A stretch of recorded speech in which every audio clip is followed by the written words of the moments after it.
नमः ओं विष्णुपादाय कृष्णप्रेष्ठाय भूतले श्रीमते जयपताकस्वामिन् इति नामिने।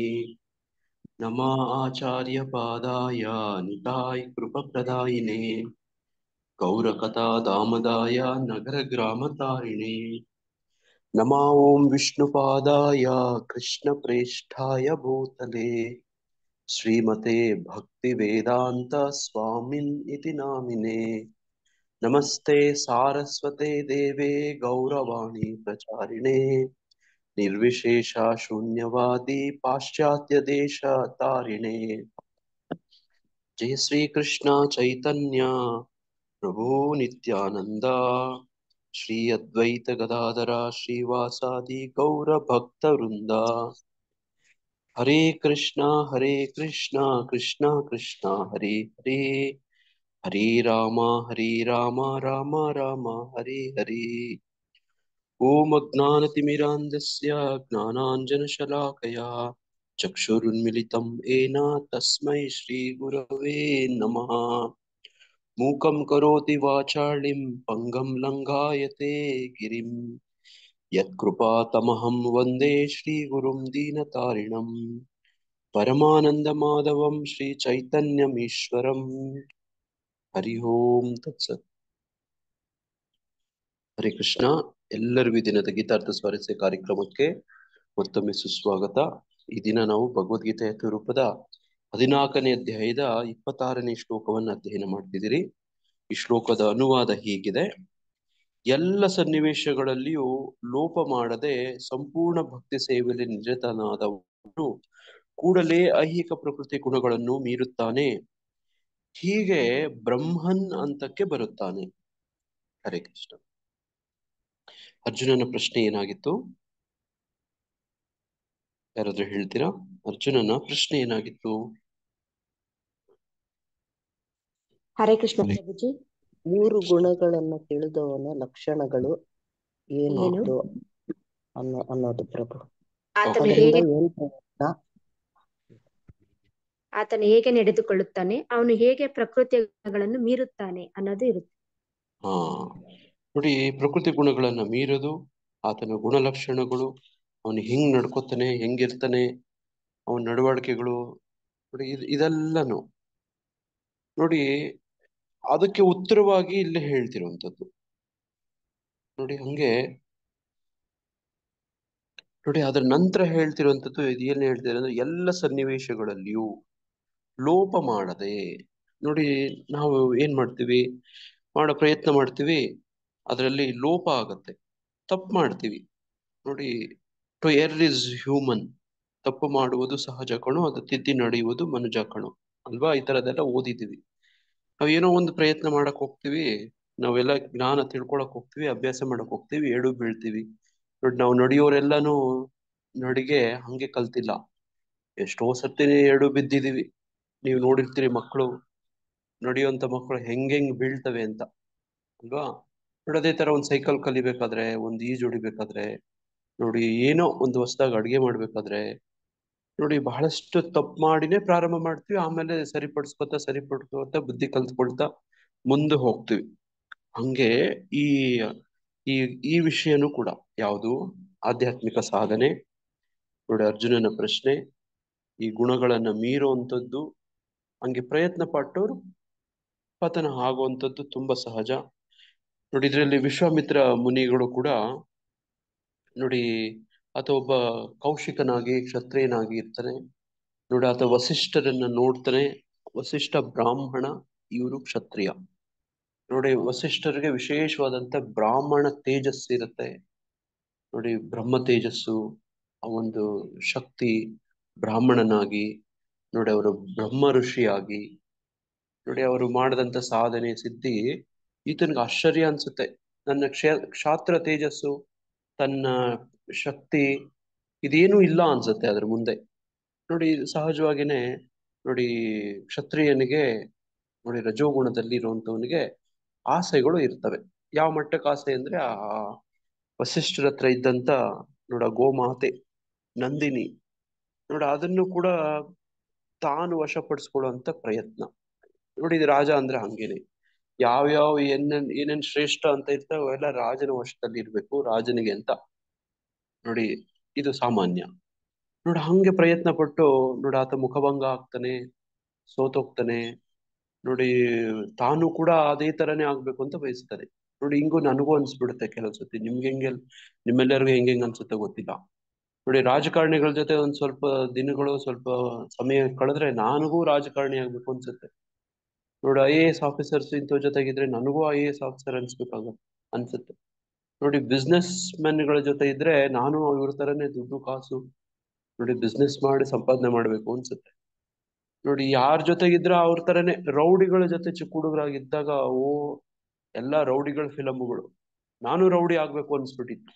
ಯಾವ್ಯಾವ್ದೋ ಫಿಲಮ್ಗಳು ನೋಡಿ, ಮಚ್ಚಿಡ್ಕೊಂಡು ನಿಂತ್ಕೊಳ್ಳೋದು, ಫೋಟೋ ತೆಕ್ಕೊಳ್ಳೋದು, ಈ ತರ ಹುಚ್ಚು. ನೋಡಿ ಇದು ತುಂಬಾ ಸಹಜ. ನೋಡಿ ಹಂಗೆ ನೋಡಿ ಕೌಶಿಕನಿಗೂ ಅನ್ಸ್ಬಿಡ್ತು. ನೋಡಿ ನಾನು ನೋಡಿ ಈ ತರ ವಸಿಷ್ಠನ್ ರೀತಿ ಆಗ್ಬೇಕು ಅಂತ ಪ್ರಯತ್ನ ಮಾಡ್ತಾನೆ. ನಿಮ್ಗೆ ಗೊತ್ತು ಏನಾಗತ್ತೆ ಅಂತ. ನೋಡಿ ಏನಾಗತ್ತೆ, ಆತನ ತಪಸ್ ಮಾಡ್ತಾ ಕೂತ್ಕೊಂಡಾಗ ಏನಾಗತ್ತೆ, ಇವ್ರು ಮೇನಕ್ಕೆ ಬಂದು ಅವ್ನ ರಥ ಭಂಗ ಮಾಡ್ತಾಳೆ. ಹಾ ನೋಡಿ ಮೇನಕ ಬರ್ತಾಳೆ, ರಥ ಭಂಗ ಮಾಡ್ತಾಳೆ, ಶಕುಂತಳ ಹುಡ್ತಾಳೆ. ನೋಡಿ ಈತನಿಗೆ ಆಮೇಲೆ ಅರಿವಾಗತ್ತೆ, ಇಂದ್ರನೇ ಕಳಿಸ್ಕೊಟ್ಟು ಈ ತರ ಎಲ್ಲ ಮಾಡಿದಾನೆ.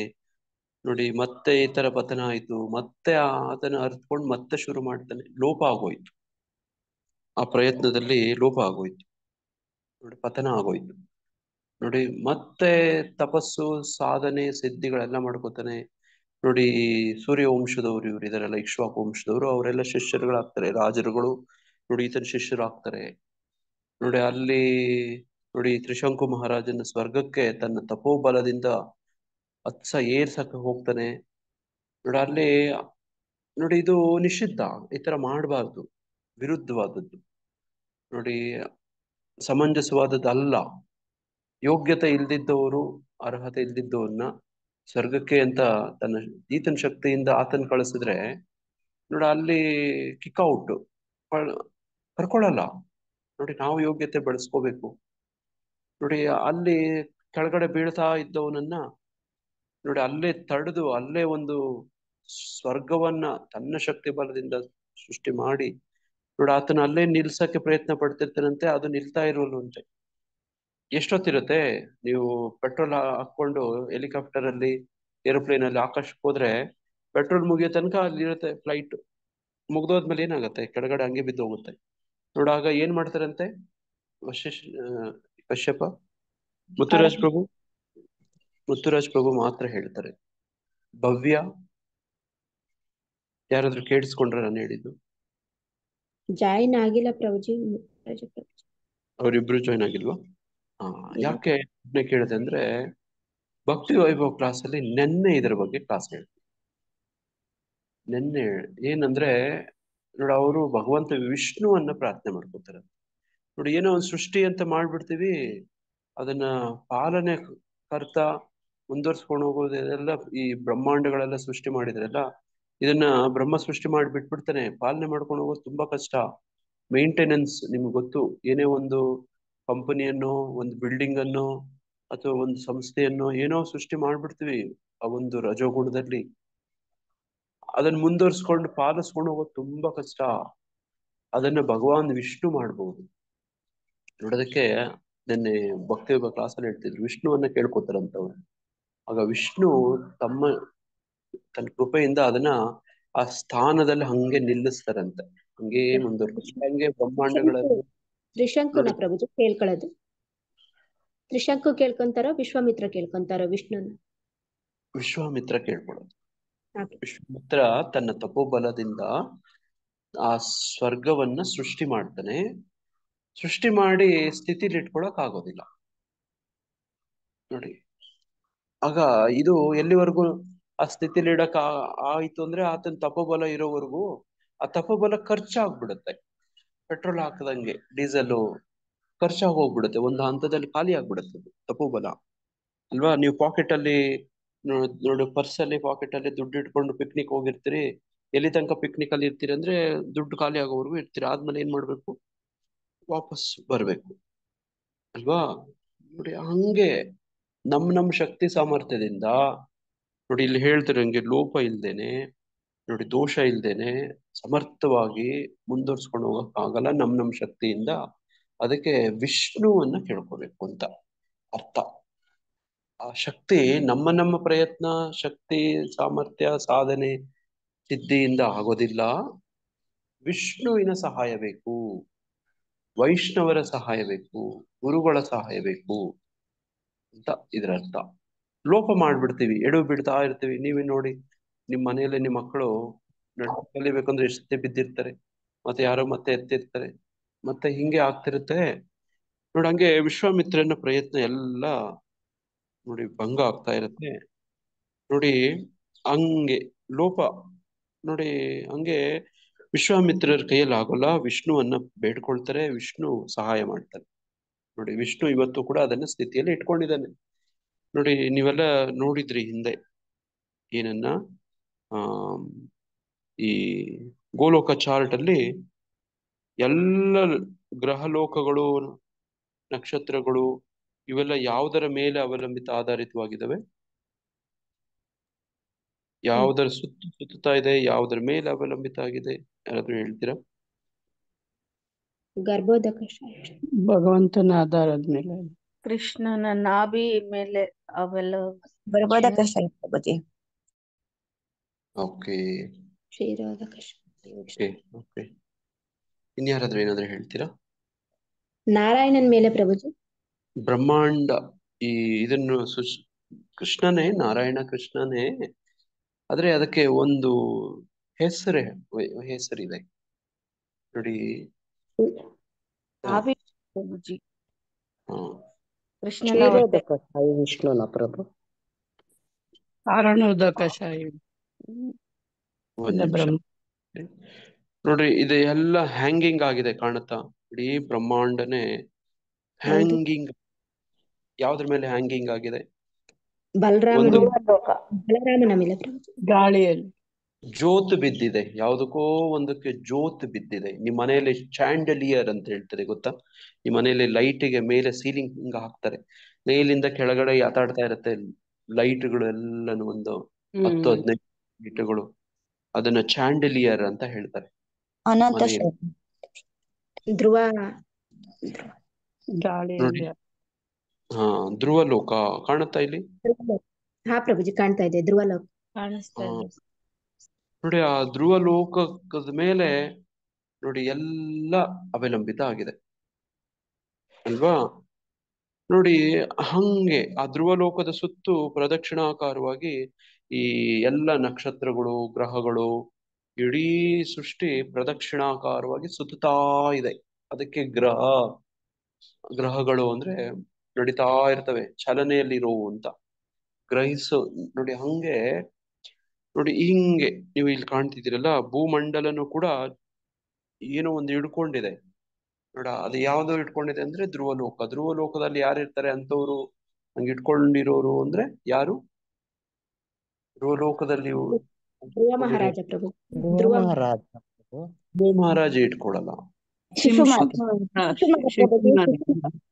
ಶಿಶುಮಾರ ಶಿಶುಮಾರ ನೋಡಿ, ಶಿಶುಮಾರ ಹೆಂಗಿರುತ್ತೆ ಅಂದ್ರೆ ನೋಡಿ, ನೋಡಿ ಈ ಒಂದು ಶೇಪ್ ಅಲ್ಲಿ ಶಿಶುಮಾರ, ಕನ್ನಡದಲ್ಲಿ ಶಿಶುಮಾರ ಅಂತಾರೆ, ಇಂಗ್ಲಿಷ್ ಅಲ್ಲಿ ಏನಂತಾರೆ?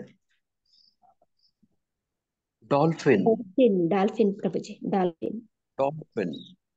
ನೋಡಿ, ಒಂದು ಡಾಲ್ಫಿನ್ ಶೇಪ್ ಅಲ್ಲಿ ನೋಡಿ ಈ ವಿಶ್ವ ಕಾಣುತ್ತಂತೆ, ವಿಶ್ವಾಕಾರ ನೋಡಿ. ಇದೇನಿದೆಯಲ್ಲ ನೋಡಿ, ಆ ಆಕಾರವಾಗಿ ಕಾಣುತ್ತೆ. ತೂಗು ಬಿದ್ದಿರೋದು ಧ್ರುವಲೋಕಕ್ಕೆ. ಎಲ್ಲದಕ್ಕೂ ಅದಕ್ಕೆ ನೋಡಿ, ಎಲ್ಲದಕ್ಕೂ ಆಧಾರ ನಾನೇ ಅಂತ ಕೃಷ್ಣ ಹೇಳ್ತಾನೆ ನೋಡಿ ಭಗವದ್ಗೀತೆಯಲ್ಲಿ. ನೋಡಿ, ನನ್ನಿಂದನೇ ಇಡೀ ಜಗತ್ತು ಬಂದಿದೆ. ಅಹಂ ಸರ್ವಸ್ಯ ಪ್ರಭೋ ಮತ್ತ ಸರ್ವಂ ಪ್ರವರ್ತತೆ ನೋಡಿ. ಬ್ರಾಹ್ಮಣೋ ಹಿ ಪ್ರತಿಷ್ಠಾಹಂ ಅಂತ ಒಂದು ಶ್ಲೋಕ ಬರುತ್ತೆ. ಬ್ರಾಹ್ಮಣೋ ಹಿ ಪ್ರತಿಷ್ಠಾಹಂ, ಈ ಬ್ರಹ್ಮನಿಗೆ ನಾನೇ ಆಧಾರ ಅಂತ, ಸಪೋರ್ಟಿಂಗ್ ಅಂತ ನೋಡಿ. ಹಂಗೆ ನೋಡಿ, ಜಗತ್ತು ಏನು ಭಗವಂತ ಸೃಷ್ಟಿ ಮಾಡಿದನೋ ಅದಕ್ಕೆಲ್ಲಕ್ಕೂ ಆಧಾರವಾಗಿ ಕೃಷ್ಣ ಇದ್ದಾನೆ. ಆತನ ಮೇಲೇನೇ ಅವಲಂಬಿತ ಆಗಿದೆ. ಶ್ಲೋಕ ಪ್ರಭು, ಬ್ರಾಹ್ಮಣ ಈ ಪ್ರತಿಷ್ಠೆ. ಹಾ ಹೇಳಿ ಮಾತಾಜಿ. ಓದಿ. ಓದಿ. ಬ್ರಾಹ್ಮಣೋ ಹಿ ಪ್ರತಿಷ್ಠಾಃ ಮೃತಸ್ಯಾವ್ಯಯಸ್ಯ ಚ ಶಾಶ್ವತಸ್ಯ ಚ ಧರ್ಮಸ್ಯ ಸುಖಿ ಸ್ಥೈಕಾಂತಿಕಸ್ಯ ಚ. ಅನುವಾದ: ನಿರಾಕಾರ ಬ್ರಹ್ಮನಿಗೆ ಮೃತ್ಯುವಿಲ್ಲ. ಅವನು ಅವಿನಾಶಿ, ಶಾಶ್ವತ, ಪರಮ ಸುಖವೇ ಅದರ ಸಹಜ ಸ್ಥಿತಿ. ನಾನು ನಿರಾಕಾರ ಬ್ರಹ್ಮನಿಗೆ ಆಧಾರ. ಹರೇ ಕೃಷ್ಣ. ಮುಂದಿನ ಹಾ. ಶ್ಲೋಕನೇ ಪ್ರಭು ಅದು, ಮುಂದಿನ ಶ್ಲೋಕನೇ. ಹೌದಾ ಮಾತಾಜಿ? ನೋಡ್ರಿ, ಹಂಗೆ ಮುಂದಿನ ಶ್ಲೋಕನೇ ನೋಡಿ. ಹಂಗೆ ಎಲ್ಲದಕ್ಕೂ ಭಗವಂತನೇ ಆಧಾರ. ನೋಡಿ, ನಮ್ಮ ದೋಷಗಳು, ಲೋಪಗಳು ನೋಡಿ, ಇವು ಏನೇ ಆದ್ರೇನು ಕೂಡ ಭಗವಂತನ ಮೇಲೆ ನಾವು ಅವಲಂಬಿತ. ನೋಡಿ, ಹಂಗೆ ಎಲ್ಲ ಸನ್ನಿವೇಶಗಳಲ್ಲೂ ಲೋಪ ಮಾಡದೆ ಮಾಡ್ತೀವಿ, ಲೋಪ ಮಾಡ್ಬಿಡ್ತೀವಿ. ನೋಡಿ, ಅದನ್ನ ಈ ತ್ರಿಗುಣಗಳನ್ನ ದಾಟುವ ಒಂದು ಪ್ರಯತ್ನದಲ್ಲಿ ಲೋಪ ಮಾಡ್ತೀವಿ. ಯಾಕೆ ಲೋಪ ಮಾಡ್ತೀವಿ ಅಂತಂದ್ರೆ, ನಾವು ಒಂದೇ ಗುಣದಲ್ಲೇ ಇರೋದಿಲ್ಲ, ಸತ್ವಗುಣದಲ್ಲೇ ಇರೋದಿಲ್ಲ. ಸತ್ವಗುಣ ಕೂಡ ಬಂಧನದಲ್ಲಿ ಇಟ್ಟಿರುತ್ತೆ. ಸತ್ವಗುಣದಿಂದ ನೋಡಿ ಕೆಳಗೆ ರಜೋಗುಣಕ್ಕೆ ಬಂದ್ಬಿಡ್ತೀವಿ, ತಮೋ ಗುಣಕ್ಕೆ ಬಂದ್ಬಿಡ್ತೀವಿ. ಮತ್ತೆ ನೋಡಿ ವಿಶ್ವಾಮಿತ್ರನ್ ತರ ನೋಡಿ, ಅವನ ಮೇನಕೆಗೆ ನೋಡಿ ಆಕರ್ಷಣೆಗೆ ಒಳಗಾಗ್ತಾನೆ. ನೋಡಿ, ಇಲ್ಲಿ ತ್ರಿಶಂಕು ನೋಡಿ, ಆತ ನನ್ಗೆ ವಚನ ಕೊಟ್ಟು, ಮಾತು ಕೊಟ್ಟು ಆತನನ್ನು ಸ್ವರ್ಗ ಸೃಷ್ಟಿ ಮಾಡಕ್ ಹೋಗ್ತಾನೆ. ಅಲ್ಲೂ ಪತನ ಆಗ್ತಾನೆ. ಅವನ ತಪೋಬಲ ಎಲ್ಲ ಖರ್ಚಾಗೋಗ್ಬಿಡುತ್ತೆ. ಮತ್ತೆ ವಾಪಸ್ ಪ್ರಯತ್ನ ಮಾಡ್ತಾನೆ. ನೋಡಿ, ಈ ತರದ್ದು ಈ ಗುಣಗಳನ್ನ ಮೀರುವಂತ ಪ್ರಯತ್ನ ಮಾಡ್ತಾನೆ ಇರ್ತಾನೆ. ನೋಡಿ, ಕೊನೆಯಲ್ಲಿ ಯಾವ ಮಟ್ಟಕ್ಕೆ ವಿಶ್ವಾಮಿತ್ರ ತಲುಪ್ತಾನೆ ಅಂತಂದ್ರೆ, ಭಗವಂತ ನೋಡಿ ಪ್ರಭು ಶ್ರೀರಾಮಚಂದ್ರನಾಗಿ ಅವತಾರ ತಾಳಿದಾಗ ನೋಡಿ ವಿಶ್ವಾಮಿತ್ರನ ಶಿಷ್ಯನಾಗೋ ಮಟ್ಟಕ್ಕೆ ನೋಡಿ, ಪ್ರಭುನೇ ಆತನ ಸೇವೆ ಮಾಡೋ ತರ, ಆತನ ರಕ್ಷಣೆ ಮಾಡೋಂಗೆ ನೋಡಿ ಆತನ ಯಜ್ಞ ಮಾಡ್ತಿದ್ರೆ ವಿಶ್ವಾಮಿತ್ರ ನೋಡಿ ಪ್ರಭು ಶ್ರೀರಾಮಚಂದ್ರ ಬಿಲ್ಲು ಬಾಣ ಇಟ್ಕೊಂಡು ಕಾಯ್ತಿರ್ತಾನೆ. ನೋಡಿ, ಈ ತರ ನೋಡಿ, ಹಂಗೆ ಹಲವಾರು ಅಸ್ತ್ರಶಸ್ತ್ರಗಳಲ್ಲೆಲ್ಲನೂ ನೋಡಿ ಧಾರೆ ಎರಿತಾನೆ ವಿಶ್ವಾಮಿತ್ರ. ಹಿಂಗೆ ನಾವು ಪ್ರಯತ್ನ ಮಾಡ್ತೀವಿ, ಎಲ್ಲ ಸನ್ನಿವೇಶಗಳಲ್ಲೂ ಪ್ರಯತ್ನ ಮಾಡ್ತೀವಿ, ಲೋಪ ಮಾಡ್ಬಿಡ್ತೀವಿ. ನೋಡಿ, ತಪ್ಪು ಮಾಡ್ಬಿಡ್ತೀವಿ, ಮತ್ತೆ ತಿದ್ಕೋತೀವಿ, ಮತ್ತೆ ಪ್ರಯತ್ನ ಮಾಡ್ತೀವಿ. ಇದೇ ತರ ನೋಡಿ, ಇಲ್ಲಿ ಬಹಳ ಸ್ಪಷ್ಟವಾಗಿ ಒಂದು ಪದವನ್ನ ಬಳಸಿದ್ದಾರೆ ಶ್ಲೋಕದಲ್ಲಿ. ಮಾಂಚ ಯೋ ವ್ಯಾಭಿಚಾರೇಣ ಭಕ್ತಿ ಯೋಗೇನ ಸೇವತೆ. ನೋಡಿ, ಭಗವದ್ಗೀತೆಯಲ್ಲಿ ನೋಡಿ, ಇಡೀ ಭಗವದ್ಗೀತೆ ಏನು ಅಂದ್ರೆ ಭಕ್ತಿ ಯೋಗದ ಪಾಠ. ಇಡೀ 700 ಶ್ಲೋಕಗಳು ಕೂಡ ಬೇರೆಯವ್ರಿಗೆ ನೋಡಿ ಅದನ್ನ ಕೆಲವರೆಲ್ಲರೂ ಬೇರೆ ಬೇರೆ ಸಂಸ್ಥೆಗಳು ನೋಡಿ, ವಿದ್ವಾಂಸರು ನೋಡಿ, ಆಧ್ಯಾತ್ಮಿಕವಾದಿಗಳು ತುಂಬಾ ನೋಡಿ ಅದನ್ನ ಖಂಡನೆ ಮಾಡ್ತಾರೆ. ಇವ್ರು ಇಡೀ ಭಗವದ್ಗೀತೆಯಲ್ಲಿ ಭಕ್ತಿ ಯೋಗ ಅಂತಾನೆ ಬರೀತಾರೆ, ಭಕ್ತಿ ಸೇವೆ ಅಂತ ಬರೀತಾರೆ. ನೋಡಿ, ಅಲ್ಲಿ ಭಕ್ತಿ ಯೋಗೇನ ಸೇವತೆ ಅಂತ ಸ್ಪಷ್ಟವಾಗಿದೆ. ನೋಡಿ, ಭಕ್ತಿ ಯೋಗೇನ ಸೇವತೆ ನೋಡಿ, ಅಲ್ಲಿ ಎಲ್ಲಿ ಭಕ್ತಿ ಎಲ್ಲಿ ಬುದ್ಧಿ ಯೋಗ ಅಂದ್ರೆ ಅದನ್ನ ಭಕ್ತಿ ಸೇವೆ ಅಂತ ಬರೀತಾರೆ ಭಗವದ್ಗೀತೆಯಲ್ಲಿ. ನೋಡಿ, ಇದನ್ನ ಸಂಸ್ಕೃತ ವಿದ್ವಾಂಸ ಪಂಡಿತರುಗಳಿದಾರಲ್ಲ ತೀರ ಖಂಡನೆ ಮಾಡ್ತಾರೆ, ಎಲ್ಲ ತಿರುಚಿ ಬರೆದಿದ್ದಾರೆ ಭಗವದ್ಗೀತೆಯನ್ನ. ನೋಡಿ, ಅದ್ರ ಪದದ ಅರ್ಥನೇ ಬೇರೆ ಇದೆ, ಇವರೇ ಇನ್ನು ಹೇಳಕ್ ಹೋಗ್ತಾರೆ. ಈ ತರದ್ದು ತುಂಬಾ ಚರ್ಚೆಗಳಾಗ್ತಿದಾವೆ. ಜನಗಳಿಗೆ ಸಹಿಸ್ಕೊಳಕ್ ಆಗ್ತಾ ಇಲ್ಲ ಅದರ ಭಗವದ್ಗೀತೆ, ಅದರ ಪ್ರಸಿದ್ಧತೆ, ಜನಗಳು ಅದನ್ನು ಓದ್ತಿರೋದು, ಅದನ್ನ ಕೇಳಿ ನೋಡಿ ಕೃಷ್ಣ ಭಕ್ತರಾಗ್ತಿರೋದು ನೋಡಿ, ಅವ್ರಿಗೆ ತಡ್ಕೊಳಕ್ ಆಗ್ತಾ ಇಲ್ಲ. ನೋಡಿ, ಅವ್ರಿಗೆ ಅಸೂಯೆ. ನೋಡಿ, ಹಿಂಗೆ ಈ ಶ್ಲೋಕದಲ್ಲಿ ಸ್ಪಷ್ಟವಾಗಿ 3 ಭಕ್ತಿ ಯೋಗೇನ ಸೇವತೆ ಅಂತ ಇದೆ ನೋಡಿ, ಎಕ್ಸ್ಪ್ಲಿಸಿಟ್ಲಿ ಮೆನ್ಷನ್. ನೋಡಿ, ಇಲ್ಲಿ ಸ್ಪಷ್ಟವಾಗಿ ತಿಳಿಸಿದೆ ಭಕ್ತಿ ಯೋಗೇನ ಸೇವತೆ. ಬೇರೆ ಪದಗಳನ್ನ ಪ್ರಭುಪಾದರು ನೋಡಿ ಆ ಅವಕಾಶ ತಗೊಂಡು ನೋಡಿ, ಒಬ್ಬ ಅಧಿಕೃತ ಆಚಾರ್ಯರಾಗಿ ನೋಡಿ ಗುರು ಪರಂಪರೆಯಲ್ಲಿ ಬಂದಂತ ಜ್ಞಾನ ನೋಡಿ, ಅಲ್ಲಿ ನೋಡಿ ಬೇರೆ ವಿದ್ವಾಂಸರಿಗೆ ನೋಡಿದ್ರೆ ಅವ್ರಿಗೆ ಅನ್ಸುತ್ತೆ ಇಲ್ಲಿನ ತಿರುಚ್ತಿದ್ದಾರೆ, ಭಕ್ತಿ ಯೋಗ ಕಡೆನೆ ಡೈವರ್ಟ್ ಮಾಡೋದಕ್ಕೋಸ್ಕರ ನೋಡಿ ಹಿಂಗೆಲ್ಲ ಮಾಡ್ತಿದ್ದಾರೆ ಇವ್ರಿಗೆ ಇದು ಭಕ್ತಿ ಯೋಗ ಬಿಟ್ಟು ಏನೂ ಗೊತ್ತಿಲ್ವಾ ಇವ್ರಿಗೆ ಅಂತೆಲ್ಲ ಖಂಡ ಮಾಡ್ತಾರೆ. ಭಗವದ್ಗೀತೆ ಕಲ್ತ್ಕೊಂಡು ತಿಳ್ಕೊಂಡ್ಮೇಲೆ ಉದ್ದೇಶ ಇದೆ, ಭಕ್ತಿ ಯೋಗದಿಂದ ಸೇವೆ ಮಾಡೋದು ಇಷ್ಟೇ. ಈ ಶ್ಲೋಕ ವಿಶೇಷ ಏನಂದ್ರೆ ಸ್ಪಷ್ಟವಾಗಿ ಹೇಳ್ಬಿಟ್ಟಿರೋದು ಭಕ್ತಿ ಯೋಗೇನ ಸೇವತೆ ಅಂತ. ಬೇರೆದ್ರಲ್ಲಿ ಪ್ರಭುಪಾದರು ನಿಜ ಹೇಳ್ಬೇಕಂದ್ರೆ ಆ ಸಂಸ್ಕೃತದ ಪದದ ಅರ್ಥ ಬೇರೆ ಇರುತ್ತೆ. ಪ್ರಭುಪಾದರು ಅದನ್ನ ನಮ್ಮ ಅರ್ಥ ಗ್ರಹಿಕೆಯನ್ನ ಯಾವ ಕಡೆ ತಿರುಗಿಸ್ತಾರೆ ಅಂದ್ರೆ ಭಕ್ತಿ ಯೋಗೇನ ಸೇವತೆ ಕಡೆ ತಿರುಗಿಸ್ತಾರೆ. ಈ ಶ್ಲೋಕ ಹಂಗಲ್ಲ, ನೇರಕ್ ನೇರ ಹೇಳೇ ಬಿಟ್ಟಿದೆ ಭಕ್ತಿ ಯೋಗೇನ ಸೇವತೆ. ಭಕ್ತ್ಯಾಮಾಂ ಅಭಿಜಾನಾತಿ ಭಗವದ್ಗೀತೆಯಲ್ಲಿ ಹೇಳೋ ಶ್ಲೋಕ. ಭಕ್ತನೇ ನನ್ನನ್ನು ಅರ್ಥ ಮಾಡ್ಕೊಳಕ್ ಸಾಧ್ಯ. ಜ್ಞಾನಿ ಅಲ್ಲ, ಕರ್ಮಿ ಅಲ್ಲ, ತಪಸ್ವಿ ಅಲ್ಲ, ನೋಡಿ ಇನ್ಯಾವನು ಮತ್ತೆ ಒಬ್ಬನು ಅಲ್ಲ. ನೋಡಿ ಭಕ್ತ ಮಾತ್ರ. ಭಕ್ತ್ಯಾಮಾಂ ಅಭಿಜಾನ, ನೋಡಿ ಭಕ್ತಿಯೋಗೇನ ಸೇವತೆ. ನೋಡಿ ಇದರಿಂದ ನೋಡಿ ಭಕ್ತಿ ಸೇವೆಯಲ್ಲಿ ನಿರತನಾದವನು ಕೂಡಲೇ ಏನಾಗುತ್ತೆ, ಐಹಿಕ ಪ್ರಕೃತಿ ಗುಣಗಳನ್ನ ಮೀರ್ತಾನೆ. ಇವನೊಬ್ಬನೇ ಮೀರ್ತಾನೆ ನೋಡಿ. ಇನ್ನು ಈಗ ನಾನು ಯಾರ್ಯಾರ ಹೆಸರುಗಳು ಹೇಳಿದೆ, ಈಗ ಹೇಳಿದ್ನಲ್ಲ ಕೆಲವರ ಹೆಸರುಗಳು. ಯಾರ್ಯಾರು? ವಿಶ್ವಾಮಿತ್ರ. ಕರ್ಮಿ ಅಲ್ಲ, ಕರ್ಮಿ, ಜ್ಞಾನಿ, ಯೋಗಿ, ತಪಸ್ವಿ, ನೋಡಿ ಈ ತರದವರು. ನೋಡಿ ಈ ತರದವರು ನಿಮ್ಗೆ ಆಧ್ಯಾತ್ಮಿಕ ನೋಡಿ ಈ ಪ್ರಪಂಚದಲ್ಲಿ ಇದು ತುಂಬಾ ಕಾಣ್ತೀವಿ ನಾವು. ನೋಡಿ ಕೆಲವರು ಎಲ್ಲ ಯಾಕೆ ಈ ಆಧ್ಯಾತ್ಮಿಕ ಈ ನೋಡಿ ಈ ಕಡೆ ಸ್ವಲ್ಪ ಆಸಕ್ತಿ ಇರುತ್ತೆ ಅಂದ್ರೆ ಅವ್ರಿಗೇನೋ ಸಿಗುತ್ತೆ ಅಂತ. ಏನ್ ಸಿಗುತ್ತೆ? ಏನೋ ಸಿದ್ಧಿ ಸಿಗುತ್ತೆ ಅಂತ ಕೆಲವ್ರು ಬರ್ತಾರೆ. ಕೆಲವ್ರೇನೋ ಶಕ್ತಿ ಬರುತ್ತೆ ನೋಡಿ. ಕೆಲವರೆಲ್ಲರಿಗೂ ನೋಡಿ ಪುಣ್ಯಗಳೆಲ್ಲ ಸಿಗುತ್ತೆ ನೋಡಿ. ಕೆಲವರಿಗೆ ಜ್ಞಾನ ಬೇಕು, ಕೇಳ್ಕೊಂಡು ಜ್ಞಾನ ಪಡ್ಕೊಂಡು ಅವ್ರಿಗೆ ಏನೂ ಮಾಡಲ್ಲ ನೋಡಿ. ಓದೋದು ತುಂಬಾ ಪಂಡಿತರು ಚೆನ್ನಾಗಿ ತಿಳ್ಕೊಂಡಿರ್ತಾರೆ ನೋಡಂಗೆ. ಇದು ಚರ್ಚೆ ಆಗ್ತಾ ಇತ್ತು ಒಂದ್ಸರ್ತಿ. ಪ್ರಭುಪಾದರು ಭಗವದ್ಗೀತೆಯನ್ನ ಖಂಡಮ್ ಮಾಡೋರ ಬಗ್ಗೆ ಇಸ್ಕಾನ್ ಭಕ್ತರು ಅವ್ರನ್ನ ಖಂಡಮ್ ಮಾಡ್ತಿದ್ರು, ಹೇಳ್ತಿದ್ರು. ನೋಡಿ ಈ ಭಗವದ್ಗೀತೆನ ಅರ್ಥ ಮಾಡ್ಕೋಬೇಕು ಅಂತಂದ್ರೆ ನಾವು ಸಂಸ್ಕೃತ ಪಂಡಿತರ ಹತ್ರ ಹೋಗಿ ಅರ್ಥ ಮಾಡ್ಕೊಳಕ್ ಆಗಲ್ಲ. ಆ ಸಂಸ್ಕೃತ ಪದಕ್ಕೆ ಪದ ಅರ್ಥ ಹಂಗಿಟ್ಕೊಂಡು ಹೋದ್ರೆ ಭಗವದ್ಗೀತೆ ಅರ್ಥ ಆಗಲ್ಲ ನೋಡಿ. ಇಷ್ಟು ಕಾಲದಲ್ಲಿ ಯಾರ್ಯಾರೆಲ್ಲ ಸಂಸ್ಕೃತ ಪಂಡಿತರು ಅಂತ ಇದ್ದಾರೆ ನೋಡಿ, ಅವ್ರನ್ನ ನಾವು ಗುರುಗಳಾಗಿ ಸ್ವೀಕಾರ ಮಾಡಲ್ಲ ಅಲ್ವಾ. ನೋಡಿ ಅವ್ರಿಗೆ ಸಂಸ್ಕೃತ ಗೊತ್ತು, ಭಗವದ್ಗೀತೆ ಗೊತ್ತಿಲ್ಲ. ಭಗವದ್ಗೀತೆ ಓದಿದ್ರೆ ಅವ್ರಿಗೆ ಅರ್ಥ ಆಗೋದೇ ಬೇರೆ ತರ. ಅವ್ರು ಯಾರು ಭಕ್ತರಾಗೋದಿಲ್ಲ. ಕೃಷ್ಣನ ಒಂದೇ ಒಂದು ಉದ್ದೇಶ ಭಗವದ್ಗೀತೆಯಲ್ಲಿ ಏನು ಅಂತಂದು ನಿಮ್ಗೆ ಯಾವತ್ತಾದ್ರೂ ಪ್ರಶ್ನೆ ಬಂದ್ರೆ, ಈ ಭಗವದ್ಗೀತೆ ಹೇಳಿದೆಲ್ಲ ಉದ್ದೇಶ ಏನಪ್ಪಾ ಅಂದ್ರೆ ಏನು? ಯಾರಾದ್ರೂ ಹೇಳ್ತೀರಾ? ತಂದೆ ಯಾರು ಅಂತ ಕೇಳಿ. ಭಕ್ತನಾಗು. ನಾನು ದೇಹ ಅಲ್ಲ ಆತ್ಮ ಅಂತ ತಿಳ್ಕೊಂಡು ಈ ಬದ್ಧ ಲೋಕದ ಜೀವನದಿಂದ ಮುಕ್ತಿ ಪಡೆಯಕ್ಕೆ ದೇವೋತ್ತಮ ಪರಮ ಪುರುಷ ಯಾರು? ಓಕೆ ಓಕೆ ಓಕೆ ಆಗ Okay. ಲಿಟಲ್ ಸರಸ್ವತಿ ಹೇಳ್ತಾರೆ ಕೃಷ್ಣ ಅಂತ ಹೇಳಿದ್ರಲ್ಲ. ಓಕೆ ಓಕೆ ಓಕೆ ಇವೆಲ್ಲ ಹೇಳಿದೆಲ್ಲ ಸರಿನೇ, ಆದ್ರೆ ಇನ್ನೂ ಉತ್ತಮವಾದಂತ ಆನ್ಸರ್ ನಾನು ಭಗವಂತ. ಆಯ್ಕೊಂಡಿದ್ದೆ.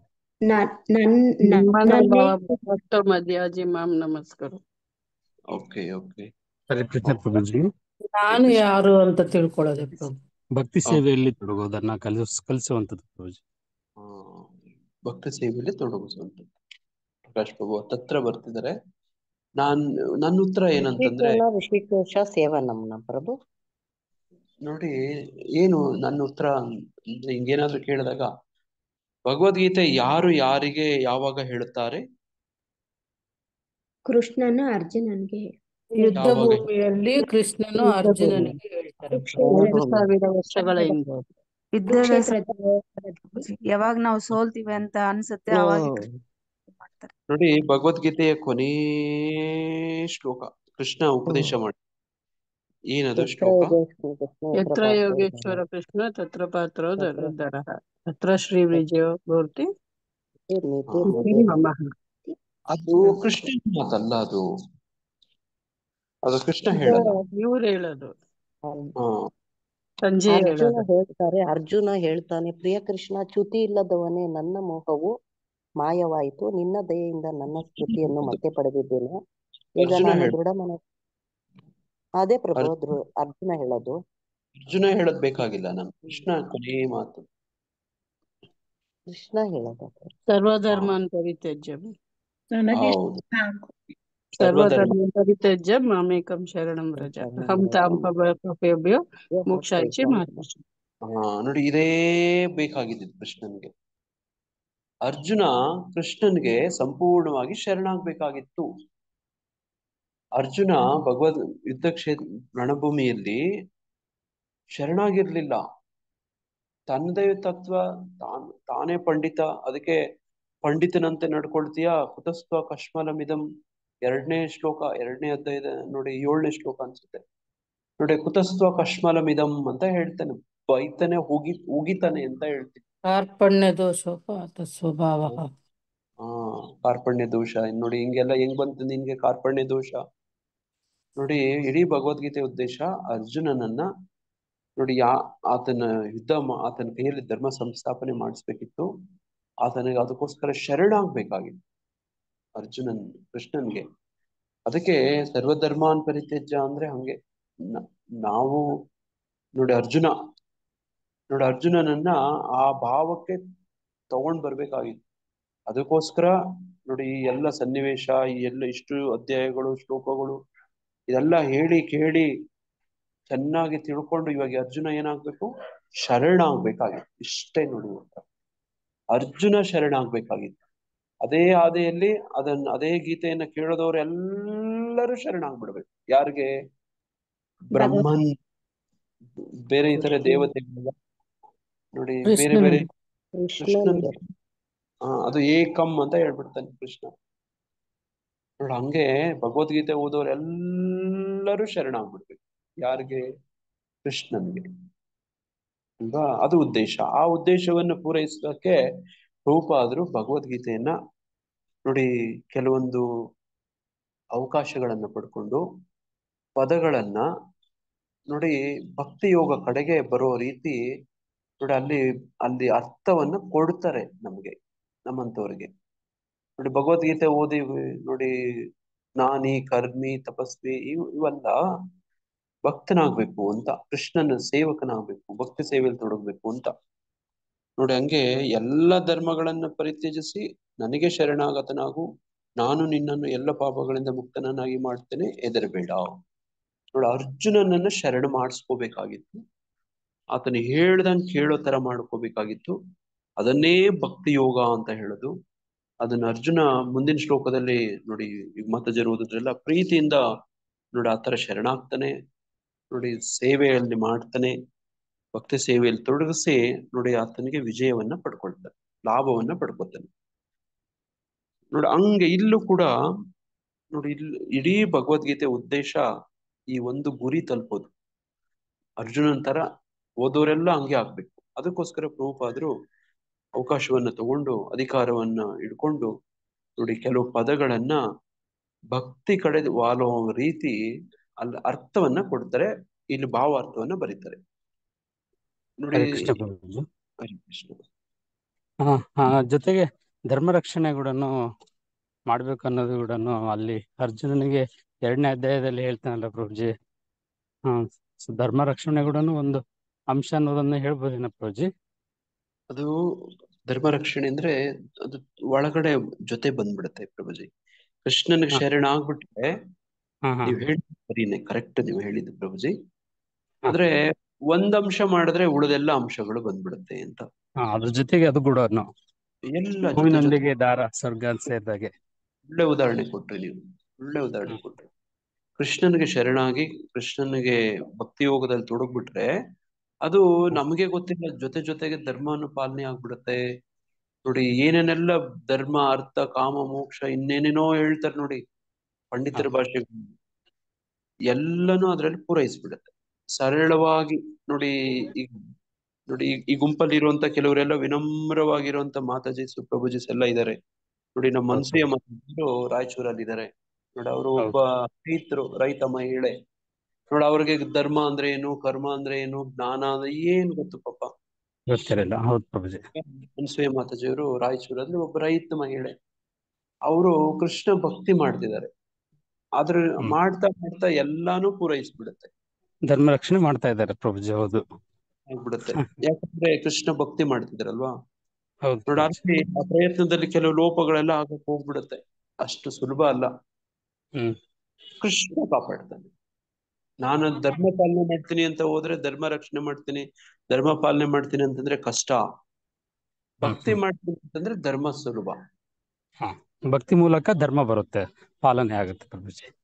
ಸಹಜವಾಗಿ. ಅದಕ್ಕೆ ನೋಡಿ, ಬೇರೆಯವರೆಲ್ಲ ಧರ್ಮ ಸ್ಥಾಪನೆ ಮಾಡ್ಬೇಕು ಅಂತ ನೋಡಿ, ಬೇರೆ ಬೇರೆ ಸಂಸ್ಥೆಯವರು ಯಾರು, ಉದಾಹರಣೆಗೆ ನಾನು RSS ಭಾಗದಲ್ಲಿದ್ದೆ, RSS ಸ್ವಯಂ ಸೇವಕ. ನೋಡಿ, ಅಲ್ಲಿ ಧರ್ಮ ರಕ್ಷಣೆ ಮಾಡ್ಬೇಕಂತ ಇಷ್ಟೊಂದು ಶ್ರಮ ಪಡ್ತಾರೆ, ಪ್ರಯತ್ನ ಪಡ್ತಾರೆ.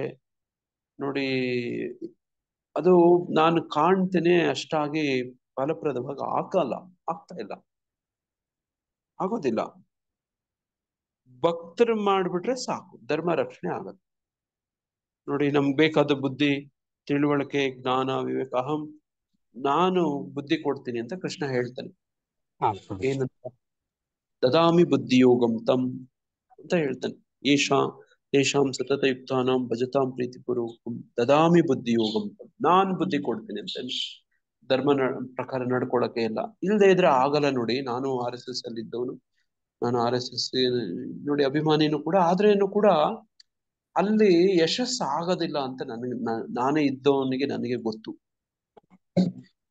ನೋಡಿ, ಅಲ್ಲಿ ಏನ್ ಮಾಡ್ತಾರೆ, ಯಾರಾದ್ರೂ ಬೇರೆ ಧರ್ಮ ಪ್ರಚಾರ ಮಾಡಕ್ ಹೋಗ್ತಾ ಇದ್ರೆ ಅವ್ರನ್ನ ಹಿಡ್ಕೊಂಡು ಹೊಡಿತಾರೆ. ಇವರು ಹೊಡೆದು ಧರ್ಮ ಪ್ರಚಾರ ನಿಲ್ಸ್ಬೋದಾ? ಆಗತ್ತಾ? ಹೊಡೆದು ಧರ್ಮ ಪ್ರಚಾರ ನಿಲ್ಸಕ್ ಆಗತ್ತಾ? ಆಗೋದಿಲ್ಲ ಪ್ರಭುಜಿ. ಇಲ್ಲ. ಈಗ ಯಾರೋ ಊರಲ್ಲಿ ಧರ್ಮ ಪ್ರಚಾರ ಮಾಡ್ತಿದ್ದಾರೆ ಅಂತ ಹೇಳಿ ನಾವೆಲ್ಲ ಹೋಗಿ ಅವ್ರನ್ನೆಲ್ಲ ನಿಲ್ಸಿ ಅವ್ರನ್ನೆಲ್ಲ ಹೊಡೆದು ಹಂಗಾಗೋದಿಲ್ಲ. ಇದು ಹಂಗಲ್ಲ. ಇದು ನೋಡಿ, ಪ್ರಭುಪಾದರ ಇದು ಒಳ್ಳೆ ಮಾರ್ಗ. ನಾನು ಬೇರೆ ಬೇರೆ ಸಂಸ್ಥೆಗಳು ನೋಡಿ ನನ್ನ ಬದುಕಲ್ಲಿ ಕಂಡಿದ್ದೀನಿ. ಧರ್ಮ ಸಂಸ್ಥಾಪನೆ, ರಕ್ಷಣೆ ನೋಡಿ, ಇದಕ್ಕೆಲ್ಲ ಏನೂ ಮಾಡ್ಬೇಕಿಲ್ಲ, ಭಕ್ತಿ ಮಾಡಿಸಿದ್ರೆ ಸಾಕು. ಭಕ್ತಿ ಏನ್ ಮಾಡುತ್ತೆ? ಆಂತರಿಕವಾಗಿ ಗಾಢವಾಗಿ ಕೃಷ್ಣನಲ್ಲಿ ಪ್ರೀತಿಯನ್ನ ತರುತ್ತೆ. ನೋಡಿ, ಆ ಪ್ರೀತಿಯನ್ನ ಯಾರು ಎಂತ ಆಮಿಷಗಳು ಕೊಟ್ರೇನು ಕೂಡ ಅವರು ವಶ ಆಗಲ್ಲ. ನಾನು ಹೇಳೋದು ಅರ್ಥ ಆಗ್ತಿದ್ಯಾ? ಎಂತ ಆಮಿಷಗಳೆಲ್ಲ ಕೊಡ್ಲಿ, ಹೌದು ಪ್ರಭುಜಿ, ಬದಲಾಗೋದಿಲ್ಲ, ಸಾಧ್ಯನೇ ಇಲ್ಲ. ಹರೇ ನೋಡಿ, ನಾವು ಕೃಷ್ಣ ಪ್ರಭುಜಿ, ಒಂದು ಮಾತು.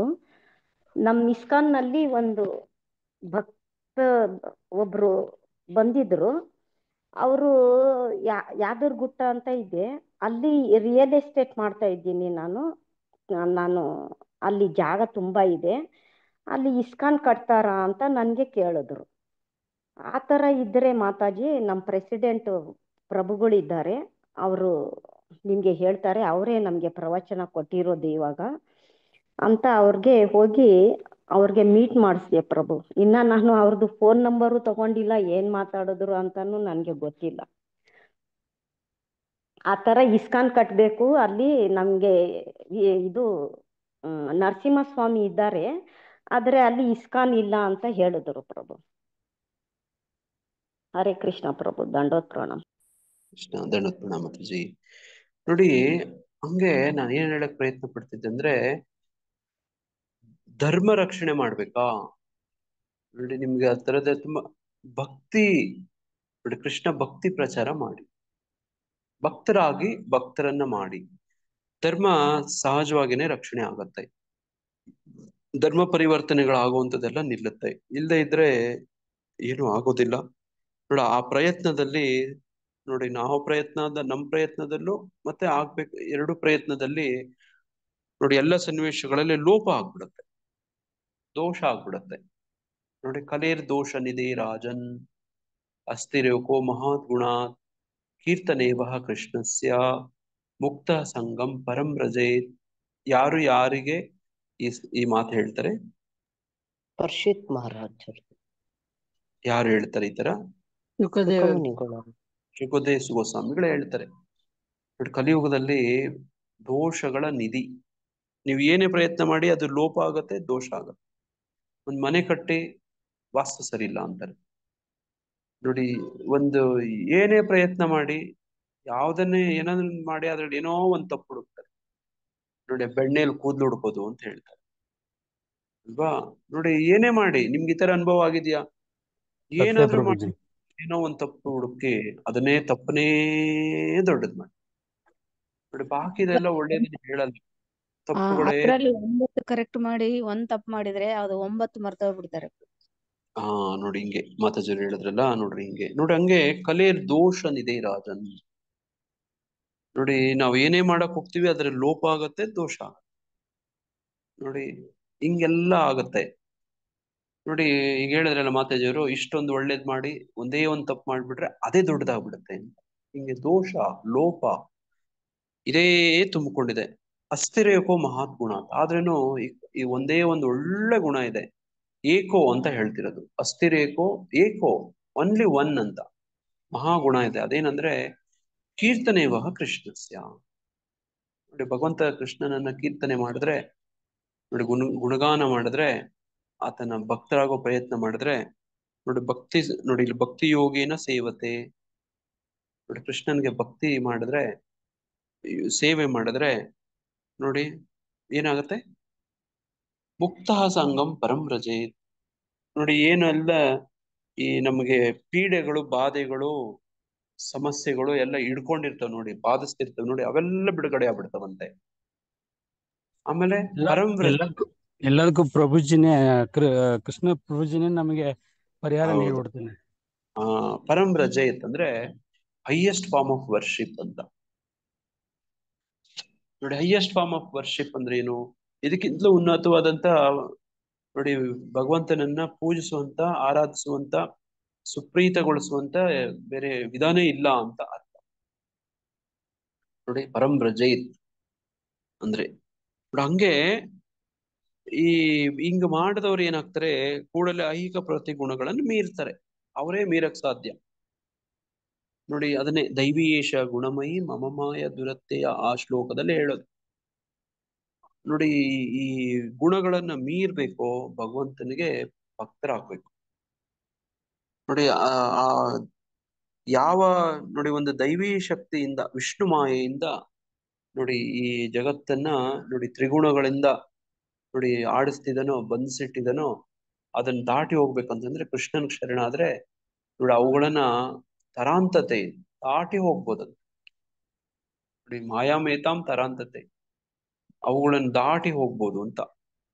ನೋಡಿ ಹಂಗೆ ಕೂಡಲೇ ಪ್ರಕೃತಿ ಗುಣಗಳನ್ನ ಮೀರ್ತಾನೆ, ಹೀಗೆ ಬ್ರಹ್ಮನ ಹಂತಕ್ಕೆ ಬರ್ತಾನೆ.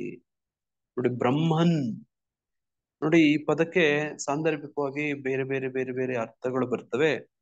ನೋಡಿ ಇಲ್ಲಿ ಭಾವಾರ್ಥದಲ್ಲಿ ಪ್ರಭುಪಾದರು ಹೇಳ್ತಾರೆ, ಬ್ರಹ್ಮನ್ ಹಂತಕ್ಕೆ ಬರ್ತಾನೆ.